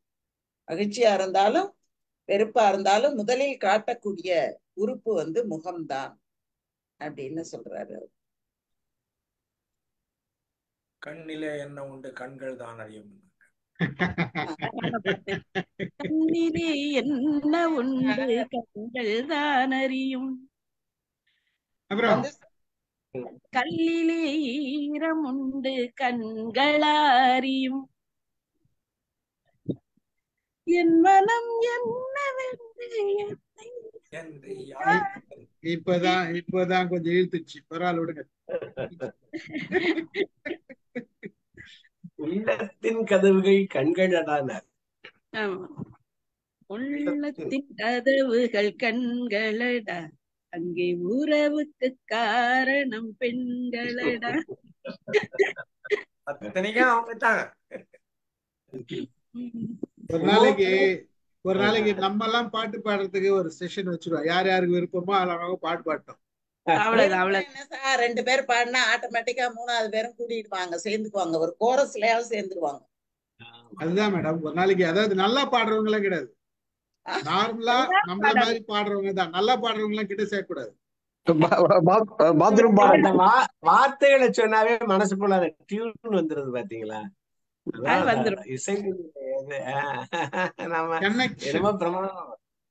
அதாவது இங்க என்ன அழகா சொல்றாருன்னா, ஒருவருடைய முகத்தை போல அறிவுடையது ஏதேனும் உண்டா அப்படின்னு கேள்வி கேட்கிறார் நம்மளை பார்த்து. ஏன்னா ஒருவர் மகிழ்ந்தாலும் சரி, விரும்பினாலும் சரி, அன்பு செலுத்தினாலும் சரி, அல்லது வருத்தப்பட்டாலும் சரி, வெறுத்தாலும் சரி, மனசால அவங்களை விளக்குனாலும் சரி, கோபப்பட்டாலும் சரி, எல்லாமே முகம்தான் முன்னால நின்னு அதை குறிப்பால் உணர்த்தும். ஏன் முகத்தை அறிவானதுன்னு கொள்ளணுங்கிறாரு. ஏனன்னா முகம்தான் முதல்ல சொல்லிட்டாரு அகத்தை காட்டக்கூடியதுன்னு. அகத்தின் மொழியை அப்படியே அறிந்து பிரதிபலிக்கக்கூடிய நம்முடைய முகம் தான். அப்படி வெறுப்பை காட்டிடுவோம் சில வேளையில, சிலவுல அப்படியே அன்பை பொழிவோம் அப்படி. அதாவது சில இடத்துல என்ன முகத்தை மடமையானதுன்னு சொல்லலாமா, எவ்வளவு நம்ம முயன்றாலும் நடிச்சாலும் அகத்தின் மொழியை வந்து நம்மளால மாற்றவே முடியாதாம். ஏதாவது ஒரு இடத்துல மெல்லிய ஒரு நூல் போலவாது அந்த உண்மையை வந்து அந்த குறிப்பு உணர்த்தி விடும், அந்த முகம் உணர்த்திடுமா. நம்ம நல்ல மகிழ்ச்சியா உங்களை ரொம்ப மதிக்கிறேன்னு காட்டினாலும் அவர் மேல நமக்கு ஒரு சின்ன வெறுப்பு இருந்துன்னா அந்த வெறுப்பு ஒரு நூல் போல தெரிஞ்சிடும். அதனால ஒருவருடைய முக குறிப்புகளை ஒருவர் அறிந்து கொண்டு அதற்கு ஏற்ற மாதிரி நாம் நடந்து கொள்ள வேண்டும் என்று அமைச்சருக்கு இங்கு சொல்லுகிறார். ரொம்ப இதை கேட்கும் போதுமா எனக்கு ஒரு நினைவு வருது. தமிழ்வாணன் வந்து நான் வந்து சின்ன பிள்ளையா இருக்கும்போது தமிழ்வாணனோட புத்தகத்துல ஒரு குறிப்பு ஒண்ணு நான் படிச்சேன். அதுல அவர் என்ன சொல்லியிருக்காருன்னா, அகத்தின் அழகு முகத்தில் தெரியும்னு சொல்றாங்க, ஆனா அகத்தின் அழகு முகத்தில் தெரியக்கூடாது. இப்ப நம்ம வீட்டுல ரொம்ப கோபமா இருப்போம், இல்ல ரொம்ப வீட்டுல ஏதோ ஒரு ஒரு ஒரு சண்டையோ இல்ல ஏதோ ஒரு பிரச்சனையோ ஏதோ ஒரு மனஸ்தாபமோ இருக்கும். திடீர்னு யாராவது விருந்தினர்கள் வந்துட்டாங்க அப்படின்னா அத துளி கூட காட்டக்கூடாது. காட்டுனா வந்தவங்களுக்கு மனசு கஷ்டமாயிடும். அப்ப அகத்தின் அழகு முகத்திலே தெரியாமல் வாழ்வதற்கு பழகி கொள்ள வேண்டும் அப்படின்னு நான் வந்து கல்லூரி படிக்கிற காலத்துல நான் இந்த வார்த்தைய படிச்சேன். அது வந்து எனக்கு ரொம்ப மனசுல வந்து ரொம்ப பதிஞ்சுது. அது வந்து எப்படி உண்மையிலேயே அது வந்து நானும் நிறைய இடங்கள்லயும் அத அனுபவிச்சும் பார்த்திருக்கேன். அப்போ இந்த முகத்துல என்னதான் இருந்தாலும் அதை வெளியில காட்டாம நம்ம இருக்கிறத வந்து பழகிறதுங்கிறது ரொம்ப பெரிய ஒரு விஷயம். முகம் வந்து குறிப்பை அறிந்து கொள்வது அப்படிங்கிற ஒரு இடத்துல இந்த மாதிரி ஒரு ஆள் இருந்தா எப்படி சார் குறிப்பு அறியறது? அது நீங்க ஒரு ஆள் சொல்றீங்க, நமக்குள்ளேயும் அந்த குணம் சில நேரங்கள்ல ஒர்க் அவுட் ஆகுது பாத்தீங்க. இருக்கு இருக்கு சார். ஆனா நான் சொல்றேன் நமக்குள்ளேயும் இருக்கு. அது உண்மை உண்மை உண்மை. அவங்க கிட்ட நம்ம எப்படி அறிந்து கொள்ள முடியும்? அதுக்கானது ஏதாவது வினை தீர்த்தான் சாரு நம்ம ராமநாதன் சார் சொல்லுங்களேன். இல்ல இப்ப லாஃபர் கிளப் மாதிரி சொல்றாங்கல்ல, நம்ம இதுல மனசுல சோகம் இருந்தால் கூட சிரிச்சோம்னா மனசு கொஞ்சம் மகிழ்ச்சி அடையும் அப்படின்னு சொல்றாங்கல்ல. அது மாதிரி முகத்துல வெளிக்காட்டாம கொஞ்சம் முகத்துல வெளிக்காட்டாம அந்த நமக்கு இருக்க வருத்தம் மாறுறதுக்கு வழி இருக்கு. இந்த மாதிரி கொஞ்சம் நம்ம பேசுற போது சிரிச்சே பேசுற போது கொள்ற போது அந்த நம்மளுடைய கவலையும் கொஞ்சம் மாறுறதுக்கு வழி இருக்கு. அதனால ரெண்டு பக்கமும் அதை பயன்படுத்ததான் சொல்றேன். இப்ப நம்ம இப்ப பேசுறது என்னன்னா அது வெளிக்காட்டுது, அடுத்தவனுக்கு வெளிக்காட்டு, அடுத்தவனுக்கு எப்படி வெளிக்காட்டுதோ அது மாதிரி நமக்கும் வெளிக்காட்டு அப்படிங்கிற ஒரு புரிதல் இருந்தா இந்த நேரத்துல நம்ம காமிக்க வேண்டாம், இவங்க அறிஞ்சிக்க வேண்டிய அவசியம் இல்லைன்னு நம்ம நினைக்கிற போது, நம்ம மனசை அறிஞ்சிக்க வேண்டியங்கள அவசியம் இல்லைன்னு போற போது நம்ம நடிக்கிறதும் அந்த இடத்துல அது நல்லதுதாங்கிறது புரிதீர்ந்த நன்மைக்குமென்கிறத தான் வச்சுக்கத்தான் வேணும். அதாவது அது மாதிரி நடிக்க கூட நம்ம பழகத்தான் வேணும் எல்லாத்துலயும். நம்ம அடுத்தவன் நம்மளோட முகத்தை பார்த்து தெரிஞ்சுக்கிட்டோம்ல, நம்ம முகத்தை பார்த்து அவன் தெரிஞ்சுக்கிட்டுருவான்ல, எதுக்கு அதை தெரியணுங்கிற அவசியம் இல்லைங்கிற இடத்துல நம்ம அதை கொஞ்சம் பாலிஷா பண்றதுதான் ரொம்ப முக்கியங்கிறது. ஆனா சார் இந்த லாபம் நம்ம போனோம்னா கூட சும்மா அவங்க ஒரு இது காட்டி சிரிங்க அப்படின்னு சொல்லும் போது நம்ம சிரிக்கிறோம். அடுத்த நிமிஷம் அந்த சிரிப்பு ஒண்ணும் அவ்வளவு பெருசா ஒண்ணும் உள்ளத்துக்குள்ள பெருசா தங்குற மாதிரி தெரியல. கொஞ்ச நேரம் அந்த நேரத்துல அதாவது அது கையை தட்டிட்டு, ஏன்னா நான் ஒரு தடவை போயிருந்தேன் அதுல போயிட்டு இல்ல அது முழுசா வந்துடாது. இப்ப நகையினுடைய உவகையினுடைய வெளிப்பாடு நகை, உவகை மனசுல இருக்கு, நகை வெளியில வருது. அப்ப வெளியில நகை வந்துருச்சுன்னா உவகை உள்ள வர்றதுக்கு கொஞ்சம் வாய்ப்பு இருக்குங்கிறது தான். அந்த மாதிரி ஒரு இது. அதாவது எல்லாமே சிரிக்கிற போது என்ன சொல்றாங்க, கண்ணுக்கு பக்கத்துல ஒரு நரம்பு சொல்றாங்க, அது சுருங்குதான். வாக்கி பக்கத்துல ஒரு நரம்பு சொல்றாங்க, நான் நீங்க படிச்சதெல்லாம் அது விரியுதான். இப்போ அது ரெண்டையும் செய்யற போது ஒருவேளை இந்த செரிட்டோனின் டோபோமின் அது இதுன்னு சொல்றாங்கல்ல 4 இது, அது கொஞ்சம் சுரக்கிறதுக்கு வாய்ப்பு இருக்கலாம். இந்த மாதிரி இங்க நம்ம கொண்டாந்தோம்னா, அதாவது வாயில இருக்க நரம்புகளை விரிச்சும் கண்ணுல இருக்க நரம்புகளை சுருக்கியும் நம்ம கொண்டாடுற போது அது உள்ளே கூட சுரக்கிறதுக்கு வழி இருக்கலாம், ஒருவேளை செய்யலாம். அதனால இந்த மாதிரி வெளிப்பாடுல இருந்து உள்ளேயும் போகலாம்ங்கிறது தான் அவங்களுடைய கொள்கை.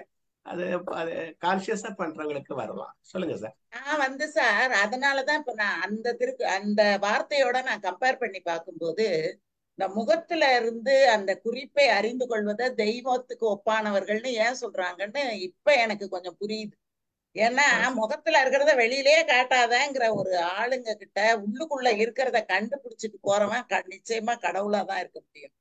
அதனாலதான் கொஞ்சம் கூட இது இல்லாம கண்டுபிடிக்கிறவன தெய்வத்துக்கு ஒப்பானவன் என்று சொல்லு அப்படின்னு சொல்றது கூட இந்த இடத்துல கொஞ்சம் பொருத்தமா வருமோ அப்படின்னு கூட நான் நினைக்கிறேன். முதுக்குறைந்ததுங்கிற வார்த்தை நம்ம பயன்படுத்தல, அது அறிவு மிக்கது அப்படின்னு சொல்றாரு. முதுக்குறைந்தது அது எப்படின்னு நான் தேடி தேடி பார்த்தேன், என்னால பிடிக்க முடியல. அது அது என்னன்னு பார்க்கணும். வாங்க ராமு சார் சொல்லுங்க. பட்டுக்கோட்டை 2 பாட்டு இருக்குது. முகத்தில் முகம் பார்க்கலாம், விரல் நகத்தில் பவழத்தின் நிறம் பார்க்கலாம். அது பார்க்க தெரிந்தால் பார்க்க தெரியும், பார்த்து நடந்தால் பாதை தொடரும். என்ன அது அடுத்தடுத்து வரிசையா வரும். என்ன அது கதவு திறக்கும், கதவு திறந்தால் காட்சி கிடைக்கும், காட்சி கிடைத்தால் கவலை தரும், கவலை திறந்தால் வாழலாம், வாழ நினைத்தால் வாழலாம். அது பார்க்க தெரிந்தால், அது அந்த பார்க்க தெரிஞ்சா எல்லா முகத்தையும் பார்க்க தெரியும், அந்த உணர்வு தெரியணும். அந்த உணர்வு பூர்வமான ஒன்றுதல் தான் வில் பி ஏபிள் டு ரீடுன்னு ஒண்ணு. இன்னொன்னு, உன்னை கண்டு நான் ஆட, என்னை கண்டு நீ ஆட, எங்க சந்தோஷம் பொங்கும் என்ப தீபாவளின்னு பாட்டு ஃபேவரபிளா வரும், பாசிட்டிவ். அதே பாட்டு இதுவும் பட்டுக்கோட்டை. உன்னை கண்டு நான் வாட, என்னை கண்டு நீ வாட, கண்ணீரும் கதை சொல்லும் தீபாவளி. அப்படியே கவுத் போட்டுரும். 100% மாற்றி போட தெரியும். இதுக்கெல்லாம் மிகச்சிறந்த கவிஞனா இருக்கணும். அந்த கண்ணதாசன் பட்டுக்கோட்டை ரேஞ்சில் மட்டும்தான் இவ்வளவு பவர்ஃபுல்லா எழுத முடியும்.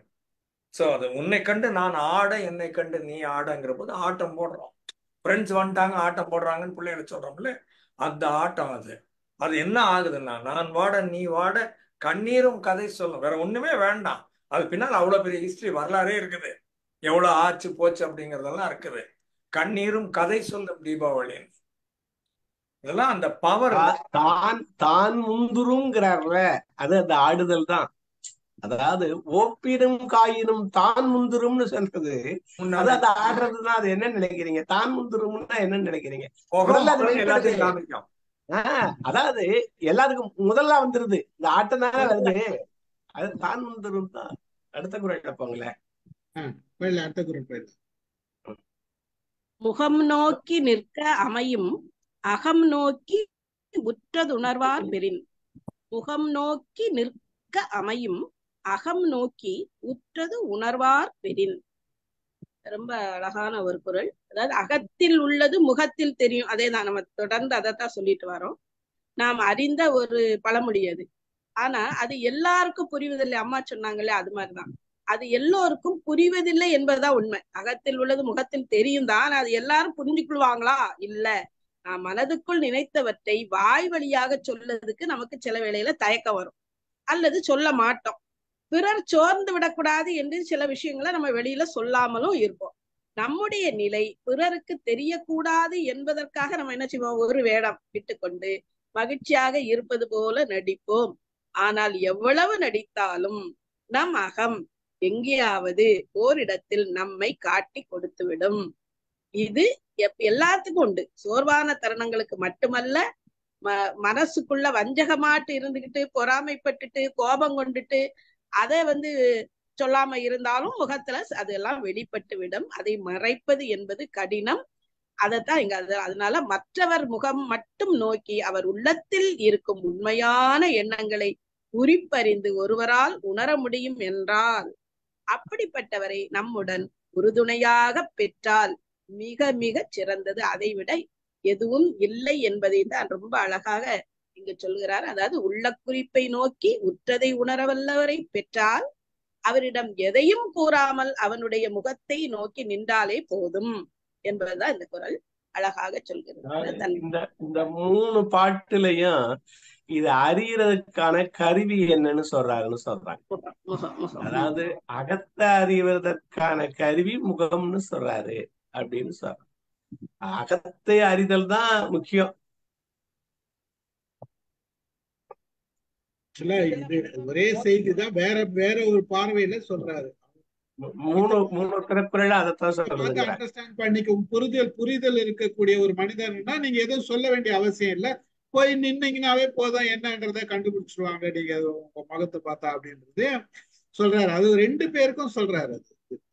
அகத்துணர்வான் அகத்து உணர்வான் பெரிதான் இதுல. அகத்து உணர்றதுக்கு வெளிப்பாடு கருவிங்கிறது தான் முகத்தையோ கண்ணையோ சொல்றாங்க. இந்த அதிகாரம் முழுவதும் ஒரு ஒருத்தனுடைய அகத்தை அவனுடைய ஓப்பினும் காயினும் முகமுந்துரும் அது முழுவதுமே அதைத்தான் சொல்றோம். இல்ல பல நேரங்கள்ல நம்ம சுத்தி இருக்கிறவங்க கிட்ட நம்மளோட நிலை என்னன்றது தெரியப்படுத்துறதுக்கு நாம சொல்ல வேண்டிய அவசியமே இல்லை. நம்ம சொல்ல வேண்டிய அவசியமே இல்லாதே நம்ம கண்டுபிடிச்சிருவாங்க. நம்ம முகத்தை பார்த்தோன்னே கண்டுபிடிச்சிடுறாங்க இல்லையா? நம்ம காமிச்சிடுறோம். நான் சோகமா இருக்கேன் இல்ல நான் ரொம்ப சந்தோஷமா இருக்கேன்ற முகத்திலேயே நம்ம காமிச்சிடுறோம் இல்லையா? அதுதானே சொல்றாரு, அதுதானே கன்மையாகுது. இங்கே ஒரே விஷயம்தான் ரெண்டு பக்கம் ரெண்டு பேர் பார்வையிலையும் சொல்றாருன்றதுதான் செய்தி. இது நமக்கும் நடக்குதுன்றது அதை பயன்படுத்தவும் செய்யலாம் அப்படின்றதுதான். அந்த மாதிரியும் உங்களோட விஷயத்த தகவலை நம்ம கன்வே பண்ணலான்றதுதான் நம்ம பண்ணிட்டு தான் இருக்கிறோம்.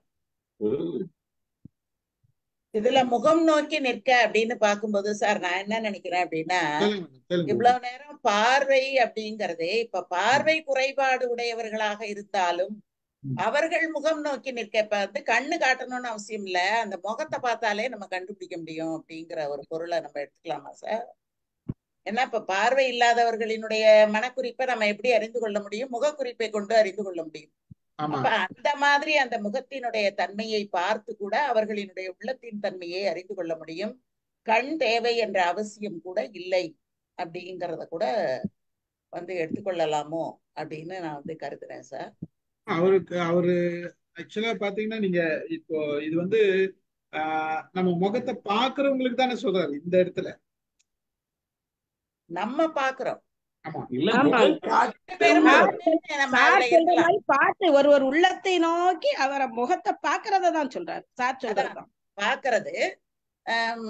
நம்ம முகத்தை பாக்குறதும் வச்சுக்கலாம், நாம அடுத்தவங்க முகத்தை பாக்குறதும் வச்சுக்கலாம். ரெண்டு பாவமே நம்ம இருக்கலாம், ரெண்டு இதுலயுமே இருக்கலாம். நம்ம அப்படி இருக்கும்போது நம்ம அந்த காலங்கள்ல அந்தகக்கவி வீரராகவரெல்லாம் இருக்கதானே இருந்திருக்காங்க. பார்வை குறைபாடு உடையவர்கள்லாம் அந்த காலங்களிலே இருக்கதானே இருந்திருக்காங்க. அந்த மாதிரி இருந்தால் கூட இந்த மாதிரி அறிந்து கொள்ள முடியும் அப்படிங்கிறதுக்கான ஒரு குரலா கூட அதை நம்ம வச்சுக்கலாமே. எல்லாமே சேர்ந்ததான் முகம்னு சொல்ற போது எல்லா உறுப்பும் அதுல சேர்ந்ததுதான். முகம்னு சொல்றாங்கன்னா எல்லாம் அதுல சேர்ந்ததுதான். ஆனா கூட சார் நம்ம என்ன பண்ணலாம்னா, மாற்றுத்திறனாளிகள், வாய் சொல்ல முடியாத மாற்றுத்திறனாளிகள், வாயால சொல்லாம இருந்தாலும் அப்படிங்கும் போது அந்த திறனாளிகளை நாம எடுத்துக்கொள்ளலாம். பார்வை குறைபாடு உள்ள திறனாளிகள் அவங்களையும் நம்ம எடுத்துக்கலாம். மாற்றுத்திறனாளிகளாக இருந்தால் கூட சமுதாயத்திலே நாம் புரிந்து கொள்ளலாம் அப்படிங்கிற பொருளை கூட நம்ம எடுத்துக்கொள்ளலாமே சார். அதாவது இந்த குரல்ல நிற்பார் யார் உணர்வார் யாருன்னு சொல்லல, அவர் நேரடியா சொல்ல. அப்ப நிற்பார் உணர்வார் என்பதற்கு இங்க நம்ம எப்படி கொள்ளலாம்னா, அமைச்சர், தலைவர் அல்லது குடிமக்கள், குடிகள் தலைவர், யார வேணாலும் நம்ம வச்சுக்கலாம். ஏற்படக்கூடிய சமுதாய தீர்வாக கூட நம்ம இந்த பாடல் அதுதான். இப்போ இப்ப நம்ம ஒரு பள்ளி, பொது பள்ளி அப்படின்னு நம்ம பள்ளிகள்ல எல்லாம் பார்வை குறைபாடு உடைய பிள்ளைகள் வருவாங்க, அந்த மாதிரி பேச முடியாத குழந்தைகள் வருவாங்க. அப்ப அவங்க எந்த அளவு புரிந்து கொண்டார்கள், தெரிந்து கொண்டார்கள் அப்படிங்கறத அவங்க முகத்தை நம்ம பார்க்கும்போது அவங்க எந்த அளவு உள்வாங்கி இருக்கிறார்கள் அப்படிங்கறத கூட நம்ம தெரிந்து கொள்வதற்கு ஒரு வாய்ப்பாகவும் இது இருக்கும். இது ஆசிரியர்களுக்கு ரொம்ப பயன்படும் மேடம். ஆக்சுவலா கிளாஸ்ல உங்களுக்கு பிள்ளைங்க எந்த சூழ்நிலையில இருக்கிறாங்க அப்படின்றது ரொம்ப பயன்படும். ஒவ்வொரு ஆசிரியருக்கும் குறிப்பறிதல்ன்றது ரொம்ப ரொம்ப அவசியம். கிளாஸ்ல போனோம்னா பிள்ளைங்க எப்படி இருக்காங்க, என்ன சூழ்நிலை இருக்காங்க அப்படின்றது ஒரு பக்கம். ஆனா பிள்ளைங்க கண்டுபிடிச்சுவாங்க நீங்க எப்படி வரீங்கன்றது. நீங்க எப்படி கிளாஸ்ல நுழையும் போதே இவங்க ஹாப்பியா வந்திருக்காங்க, இல்ல கோபத்துல வந்துக்கிறாங்க, இல்ல வீட்டுக்காரர்கிட்ட சண்டை போட்டு வந்துக்கிறாங்க அப்படின்றது ஈஸியா கண்டுபிடிச்சுவாங்க. டேய் நீ சரியில்லை அவங்க அப்படின்னு ஈஸியா சொல்லிடுவாங்க பக்கத்துல. இன்னைக்கு வழி ஆயிட்டடா நீன்றது தெரிஞ்சது. ஆனா கிளீனா கண்டுபிடிச்சுவான். நீங்க நடந்து வரும்போது அந்த ஸ்டைல வச்சு அவன் பாடி லாங்குவேஜ் கன்வே ஆயிடும், கிளீனா கண்டுபிடிச்சிடுவான். ஆனா நம்ம தான் ஒவ்வொரு பிள்ளைங்களும் கவனிக்கிறோமான்றதுதான் கேள்வி.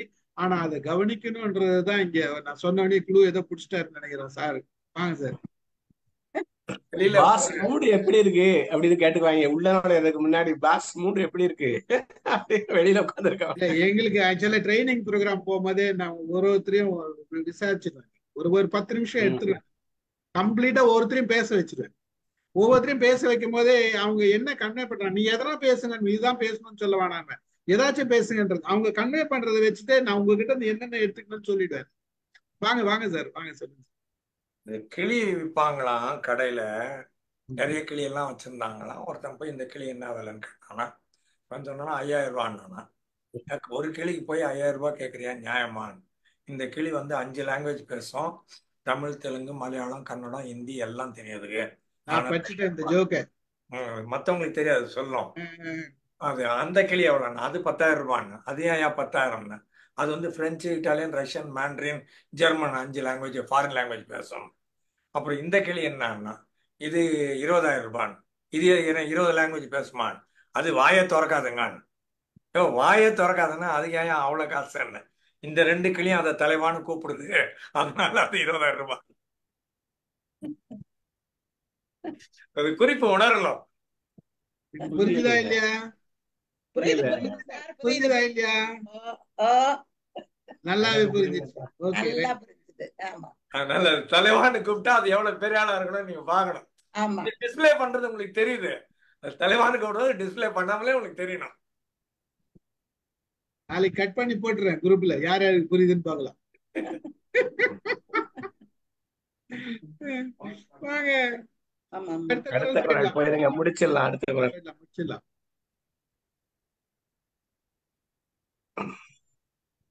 பகைமையும் கேண்மையும் கண்ணுரைக்கும், கண்ணின் வகைமை உணர்வார் பெறின். பகைமையும் கேண்மையும் கண்ணுரைக்கும், கண்ணின் வகைமை உணர்வார் பெறின். நல்ல ஒரு குறள். அதாவது கண் பார்வையின் வேறுபாடுகளை உணர வல்லவரை பெற்றால் ஒருவனுடைய மனத்தில் உள்ள பகையையும் நட்பையும் அவனுடைய கண்களே சொல்லிவிடும். அவ்வளவுதான், ஒரு எளிமையான.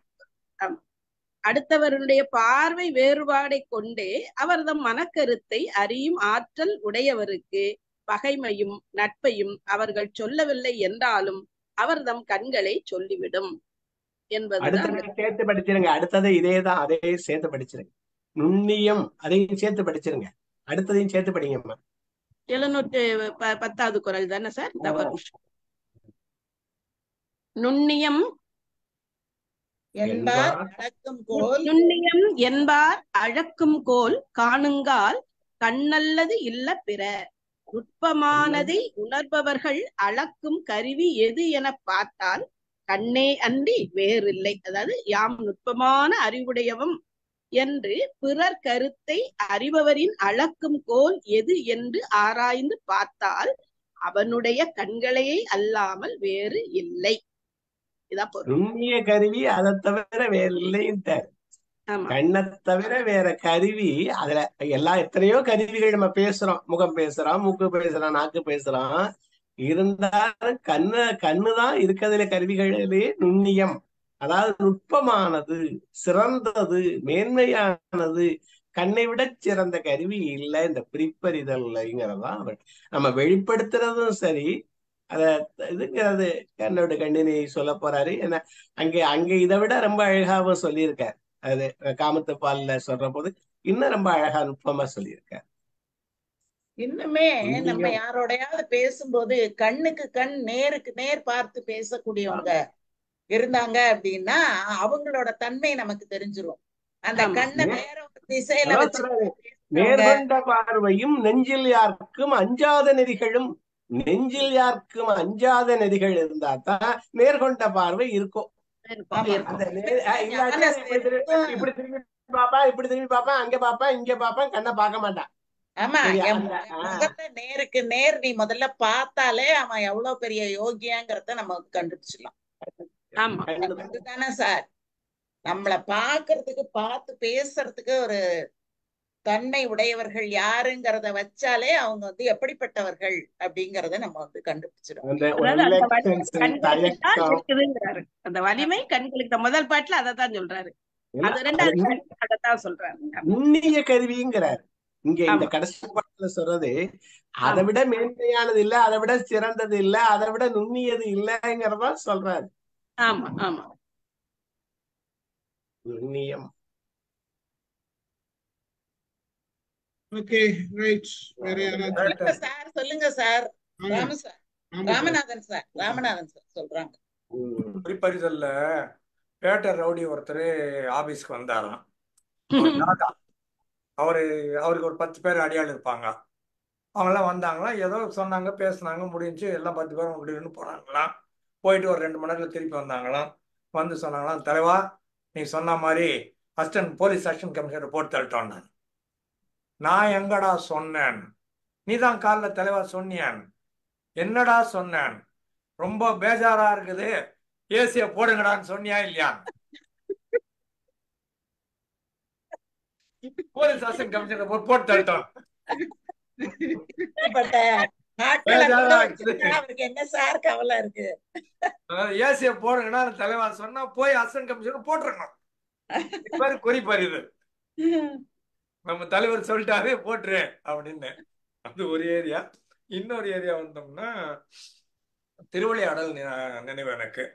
அதுல ஹேமநாத பாகவதர் பாடுவாரு, ஒரு நாள் போதுமா, இந்த ஒரு நாள் போதுமா, நான் யார் தெரியுமா, என் பாட்டு நீ கேட்க எத்தனை நாள் ஆகும் தெரியுமா, எல்லா டயலாக் பேசுவாரு.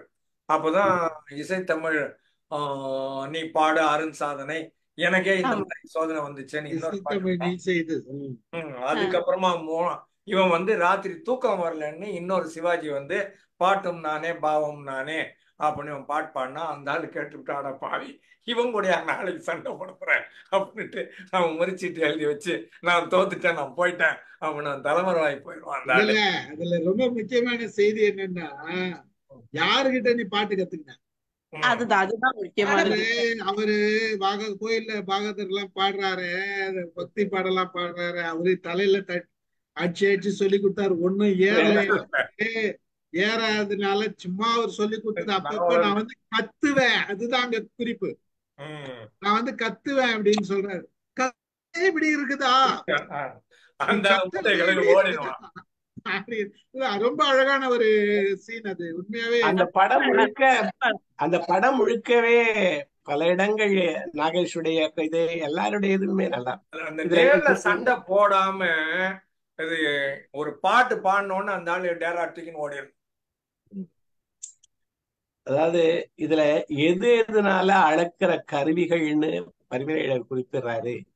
இங்கீதம், வடிவு, தொழில், சொல் என்பன முதலாக பிறர் கருத்தளக்கும் அளவைகள் பல.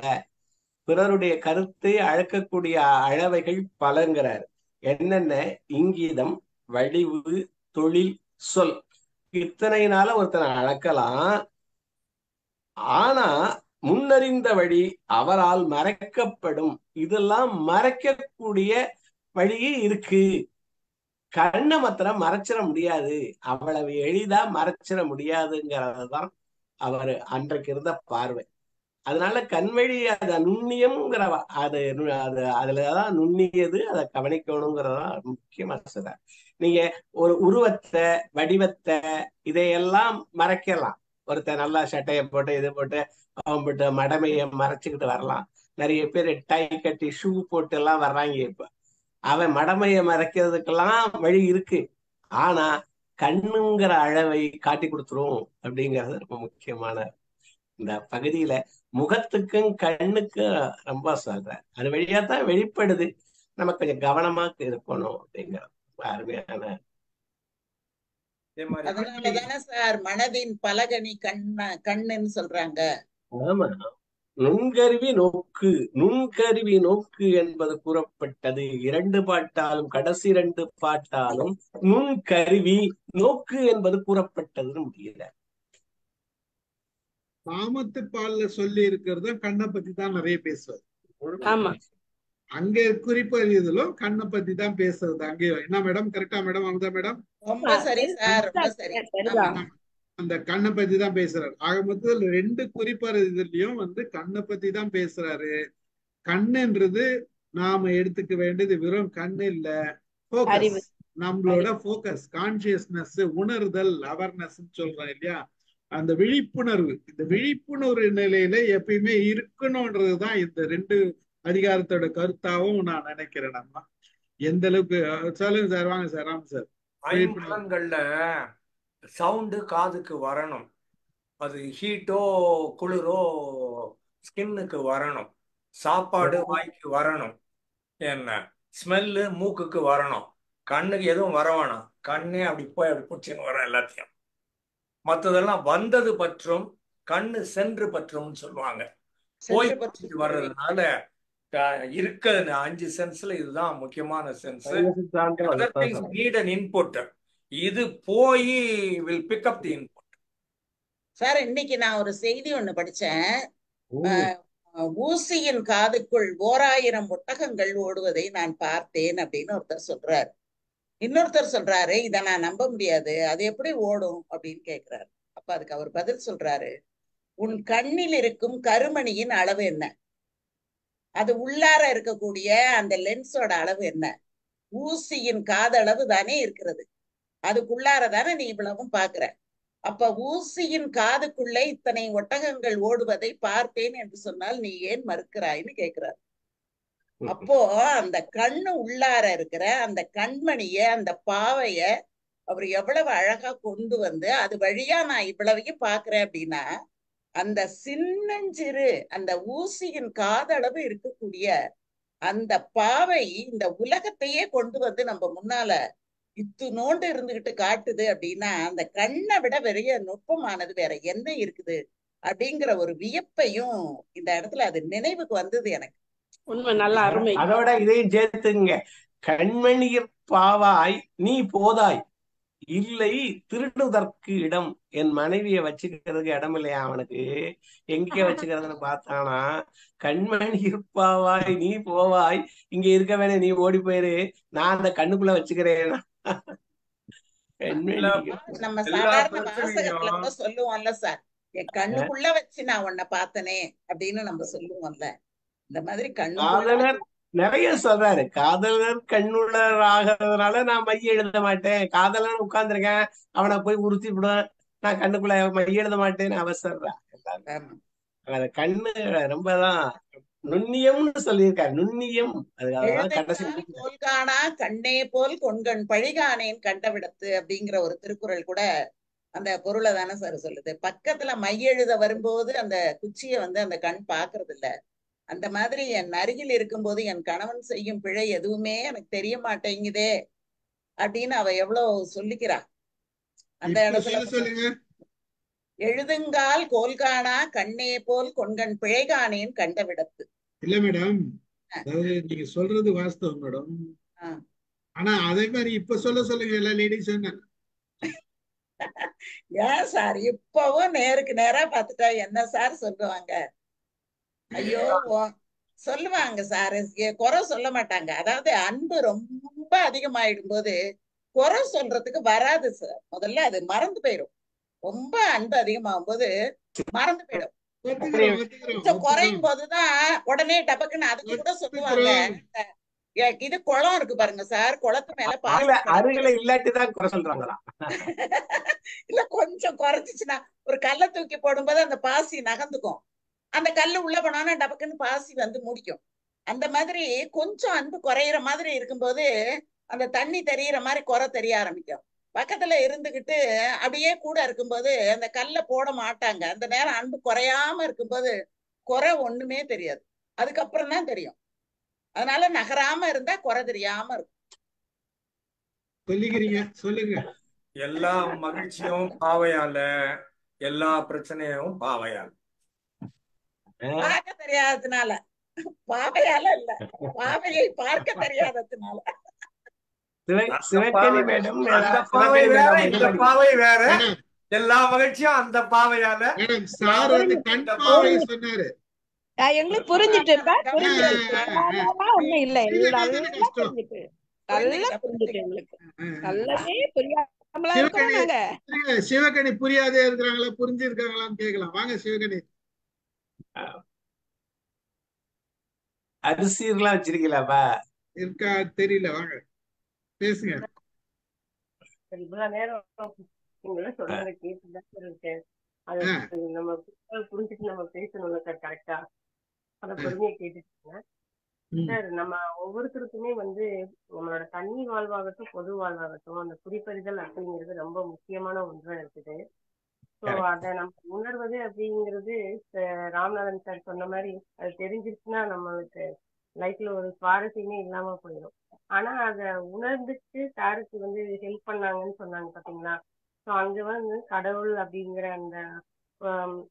அந்த முகத்துல வந்து தெரிஞ்ச ஒரு விஷயம் வந்து அவங்க மனத்தால் உணர்ந்து அவங்களுக்கு பண்ண ஹெல்ப்.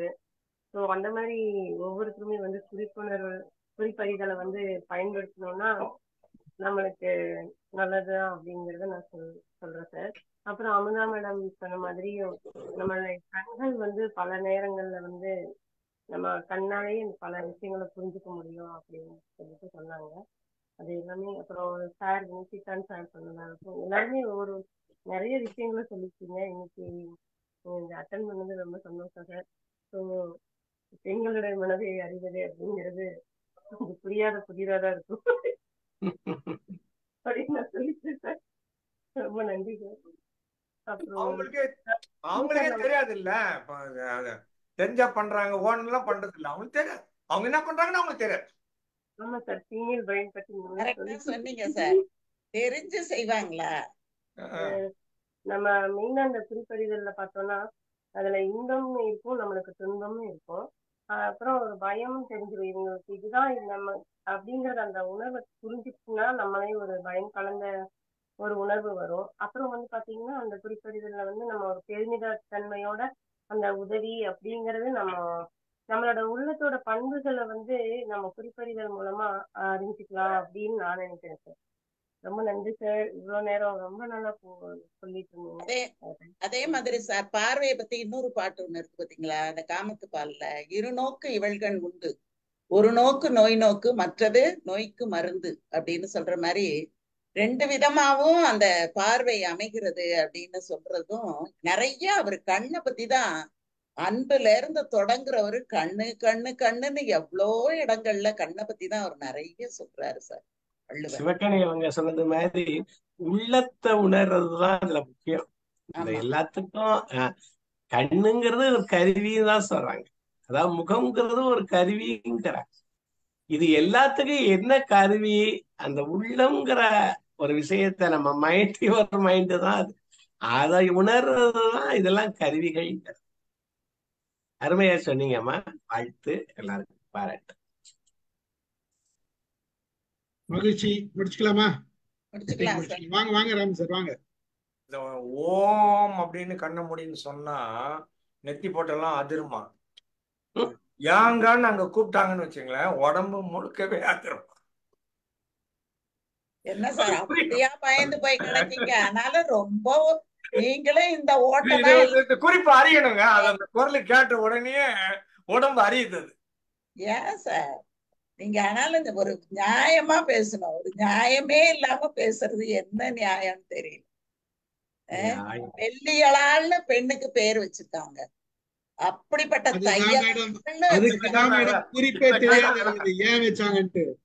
எவ்வளோ மென்மையானவளை போய் தையலாள்னு உங்களோட காயங்களை எல்லாம் அந்த கிழிசல்களை எல்லாம் தச்சு தச்சு வைக்கிற அந்த பொண்ணை போய் மனச கிழிக்கிறாங்கிறீங்க. இந்த மாதிரி ரொம்ப அபாண்டமா பெண்களுக்கு எதிராலாம் பேசக்கூடாது. ரொம்ப பேசுறாருமா. இல்ல இல்ல வெள்ளியலால் எதுக்கு வச்சாங்க தெரியுமா? ரொம்ப அழகா மென்மையா பீச்சிடுவாங்க சார். ரொம்ப சொல்லாதீங்க சார் நீங்க.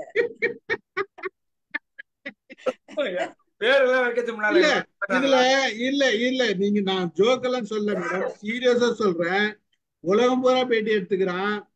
25 வருஷம் உலகத்துல பல கப்பல் பேட்டி எடுக்கிறான். 25 வருஷம் நீங்க எப்படி வாழ்ந்தீங்க, 30 வருஷம் எப்படி வாழ்ந்தீங்கன்னா ஒன்னும் இல்ல. எல்லா ஆணும் சொன்ன கருத்துன்னா இன்னைக்கும் வீடியோல இருக்கு, யூடியூப்ல இன்ஸ்டாகிராம்ல இருக்கு. என்ன சொல்றேன், எதுவும் பண்ண வேணாப்பா, மேடம் என்ன சொல்றாங்களோ அதை மட்டும் கேளுங்க போதும். இந்த வார்த்தை தான் எல்லா ஆணும் சொல்றான்.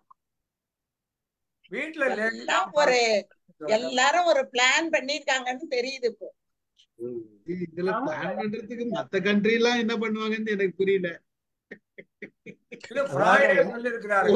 உலகம் பூரா ஒரே சைக்காலஜி தான் இருக்குது. இல்ல நம்ம மேல அன்பும் அக்கறையும் கொண்டவங்க நம்ம பார்க்காததையும் பார்க்க கூடும்ங்கிறாங்க. நம்மளால இந்த 150 டிகிரி தான் பார்க்க முடியுது, 180 தான். இன்னொரு 180 நம்மளோட சேர்ந்தவங்களால பார்க்க முடியுங்கிறாங்க. அதனால முழுவதும் தெரியும் நம்ம மேல அன்பும் அக்கறையும் இருக்கு அவங்களுக்கு.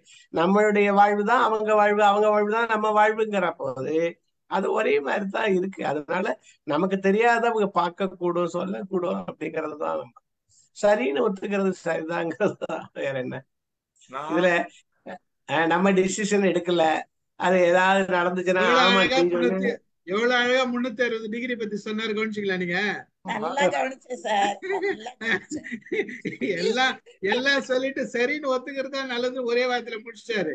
ஆமா, சுத்தி சுத்தி father of modern psychology psycho analysis doctor Sigmund Freud அவர் சொல்லியிருக்கிறாரு, புக்கில் எழுதியிருக்குது. நான் வேணா எடுத்து காமிக்கிறேன் அந்த கொட்டேஷனை. அவர் தெளிவாக சொல்லியிருக்கிறாரு, 40 வருஷமா நான் பெண்களை பற்றி ஆராய்ச்சி பண்ணினுக்கிறேன். ஆனால் இன்னமும் ஒரு கிவன் டைம்ல ஒரு பொண்ணு என்ன பண்ணுவான்னு எனக்கு கண்டே பிடிக்க முடியல அப்படின்னு சொல்லிக்கிறாரு. அவர் வந்து ஃபாதர் ஆஃப் சைக்காலஜி. நான் வேணா எடுத்து நான் குரூப்ல வேணாலும் போடுறேன்ப்பா, சரியா? அதனால இது அட்ஜஸ்ட் பண்ணி நாங்க வண்டி ஓட்டிடுறோம். மகிழ்ச்சி. அனைவருக்கும் ஒரு பாட்டு ஒண்ணு, திரைப்பட பாடல் இருக்கு தெரியுங்களா உங்களுக்கு? பெண்கள் இல்லாத உலகத்திலே ஆண்களினாலே என்ன பயன்னு ஒரு கேள்வியும் பதிலுமா ஒரு பாட்டு வரும் பாருங்க. மேடம் அது போர் அடிச்சிடும் மேடம், ரொம்ப போர் அடிச்சிடும் மேடம். கரெக்டா சொல்லி முடிப்பாரு. இப்படி பேச முடியுமா? இப்படி சொல்ல முடியுமா? எங்களால இந்த மாதிரி எல்லாம் சொல்ல முடியுமா? சொல்ல முடியாதுல, ரொம்ப போர் அடிச்சிடும். ராஜ்குமார் சார் கடைசி வரைக்கும் ஒரு வார்த்தையோட சொல்லல இருக்காரு. நான் போட்டேன், மெசேஜ் போட்டேன், பேசல. சரி பரவாயில்ல, ஒன்னும் பிரச்சனை இல்லை. மகிழ்ச்சி, முடிச்சுக்கலாம். மணி ஆயிடுச்சு, ரொம்ப நேரம். நல்ல கருத்து. ஆக்சுவலா வந்து அருமையான டிஸ்கஷன், நல்ல ஒரு பார்வை. 360 டிகிரில கொண்டு வந்து முடிச்சிருக்கிறோம் நாம. அது மகிழ்ச்சியாக இருக்குது. கலந்து கொண்ட அனைவருக்கும் நன்றி கூறி நிகழ்ச்சியை நிறைவு செய்கிறேன். மகிழ்ச்சி, நன்றி. எல்லாருக்கும் நன்றி, வணக்கம்.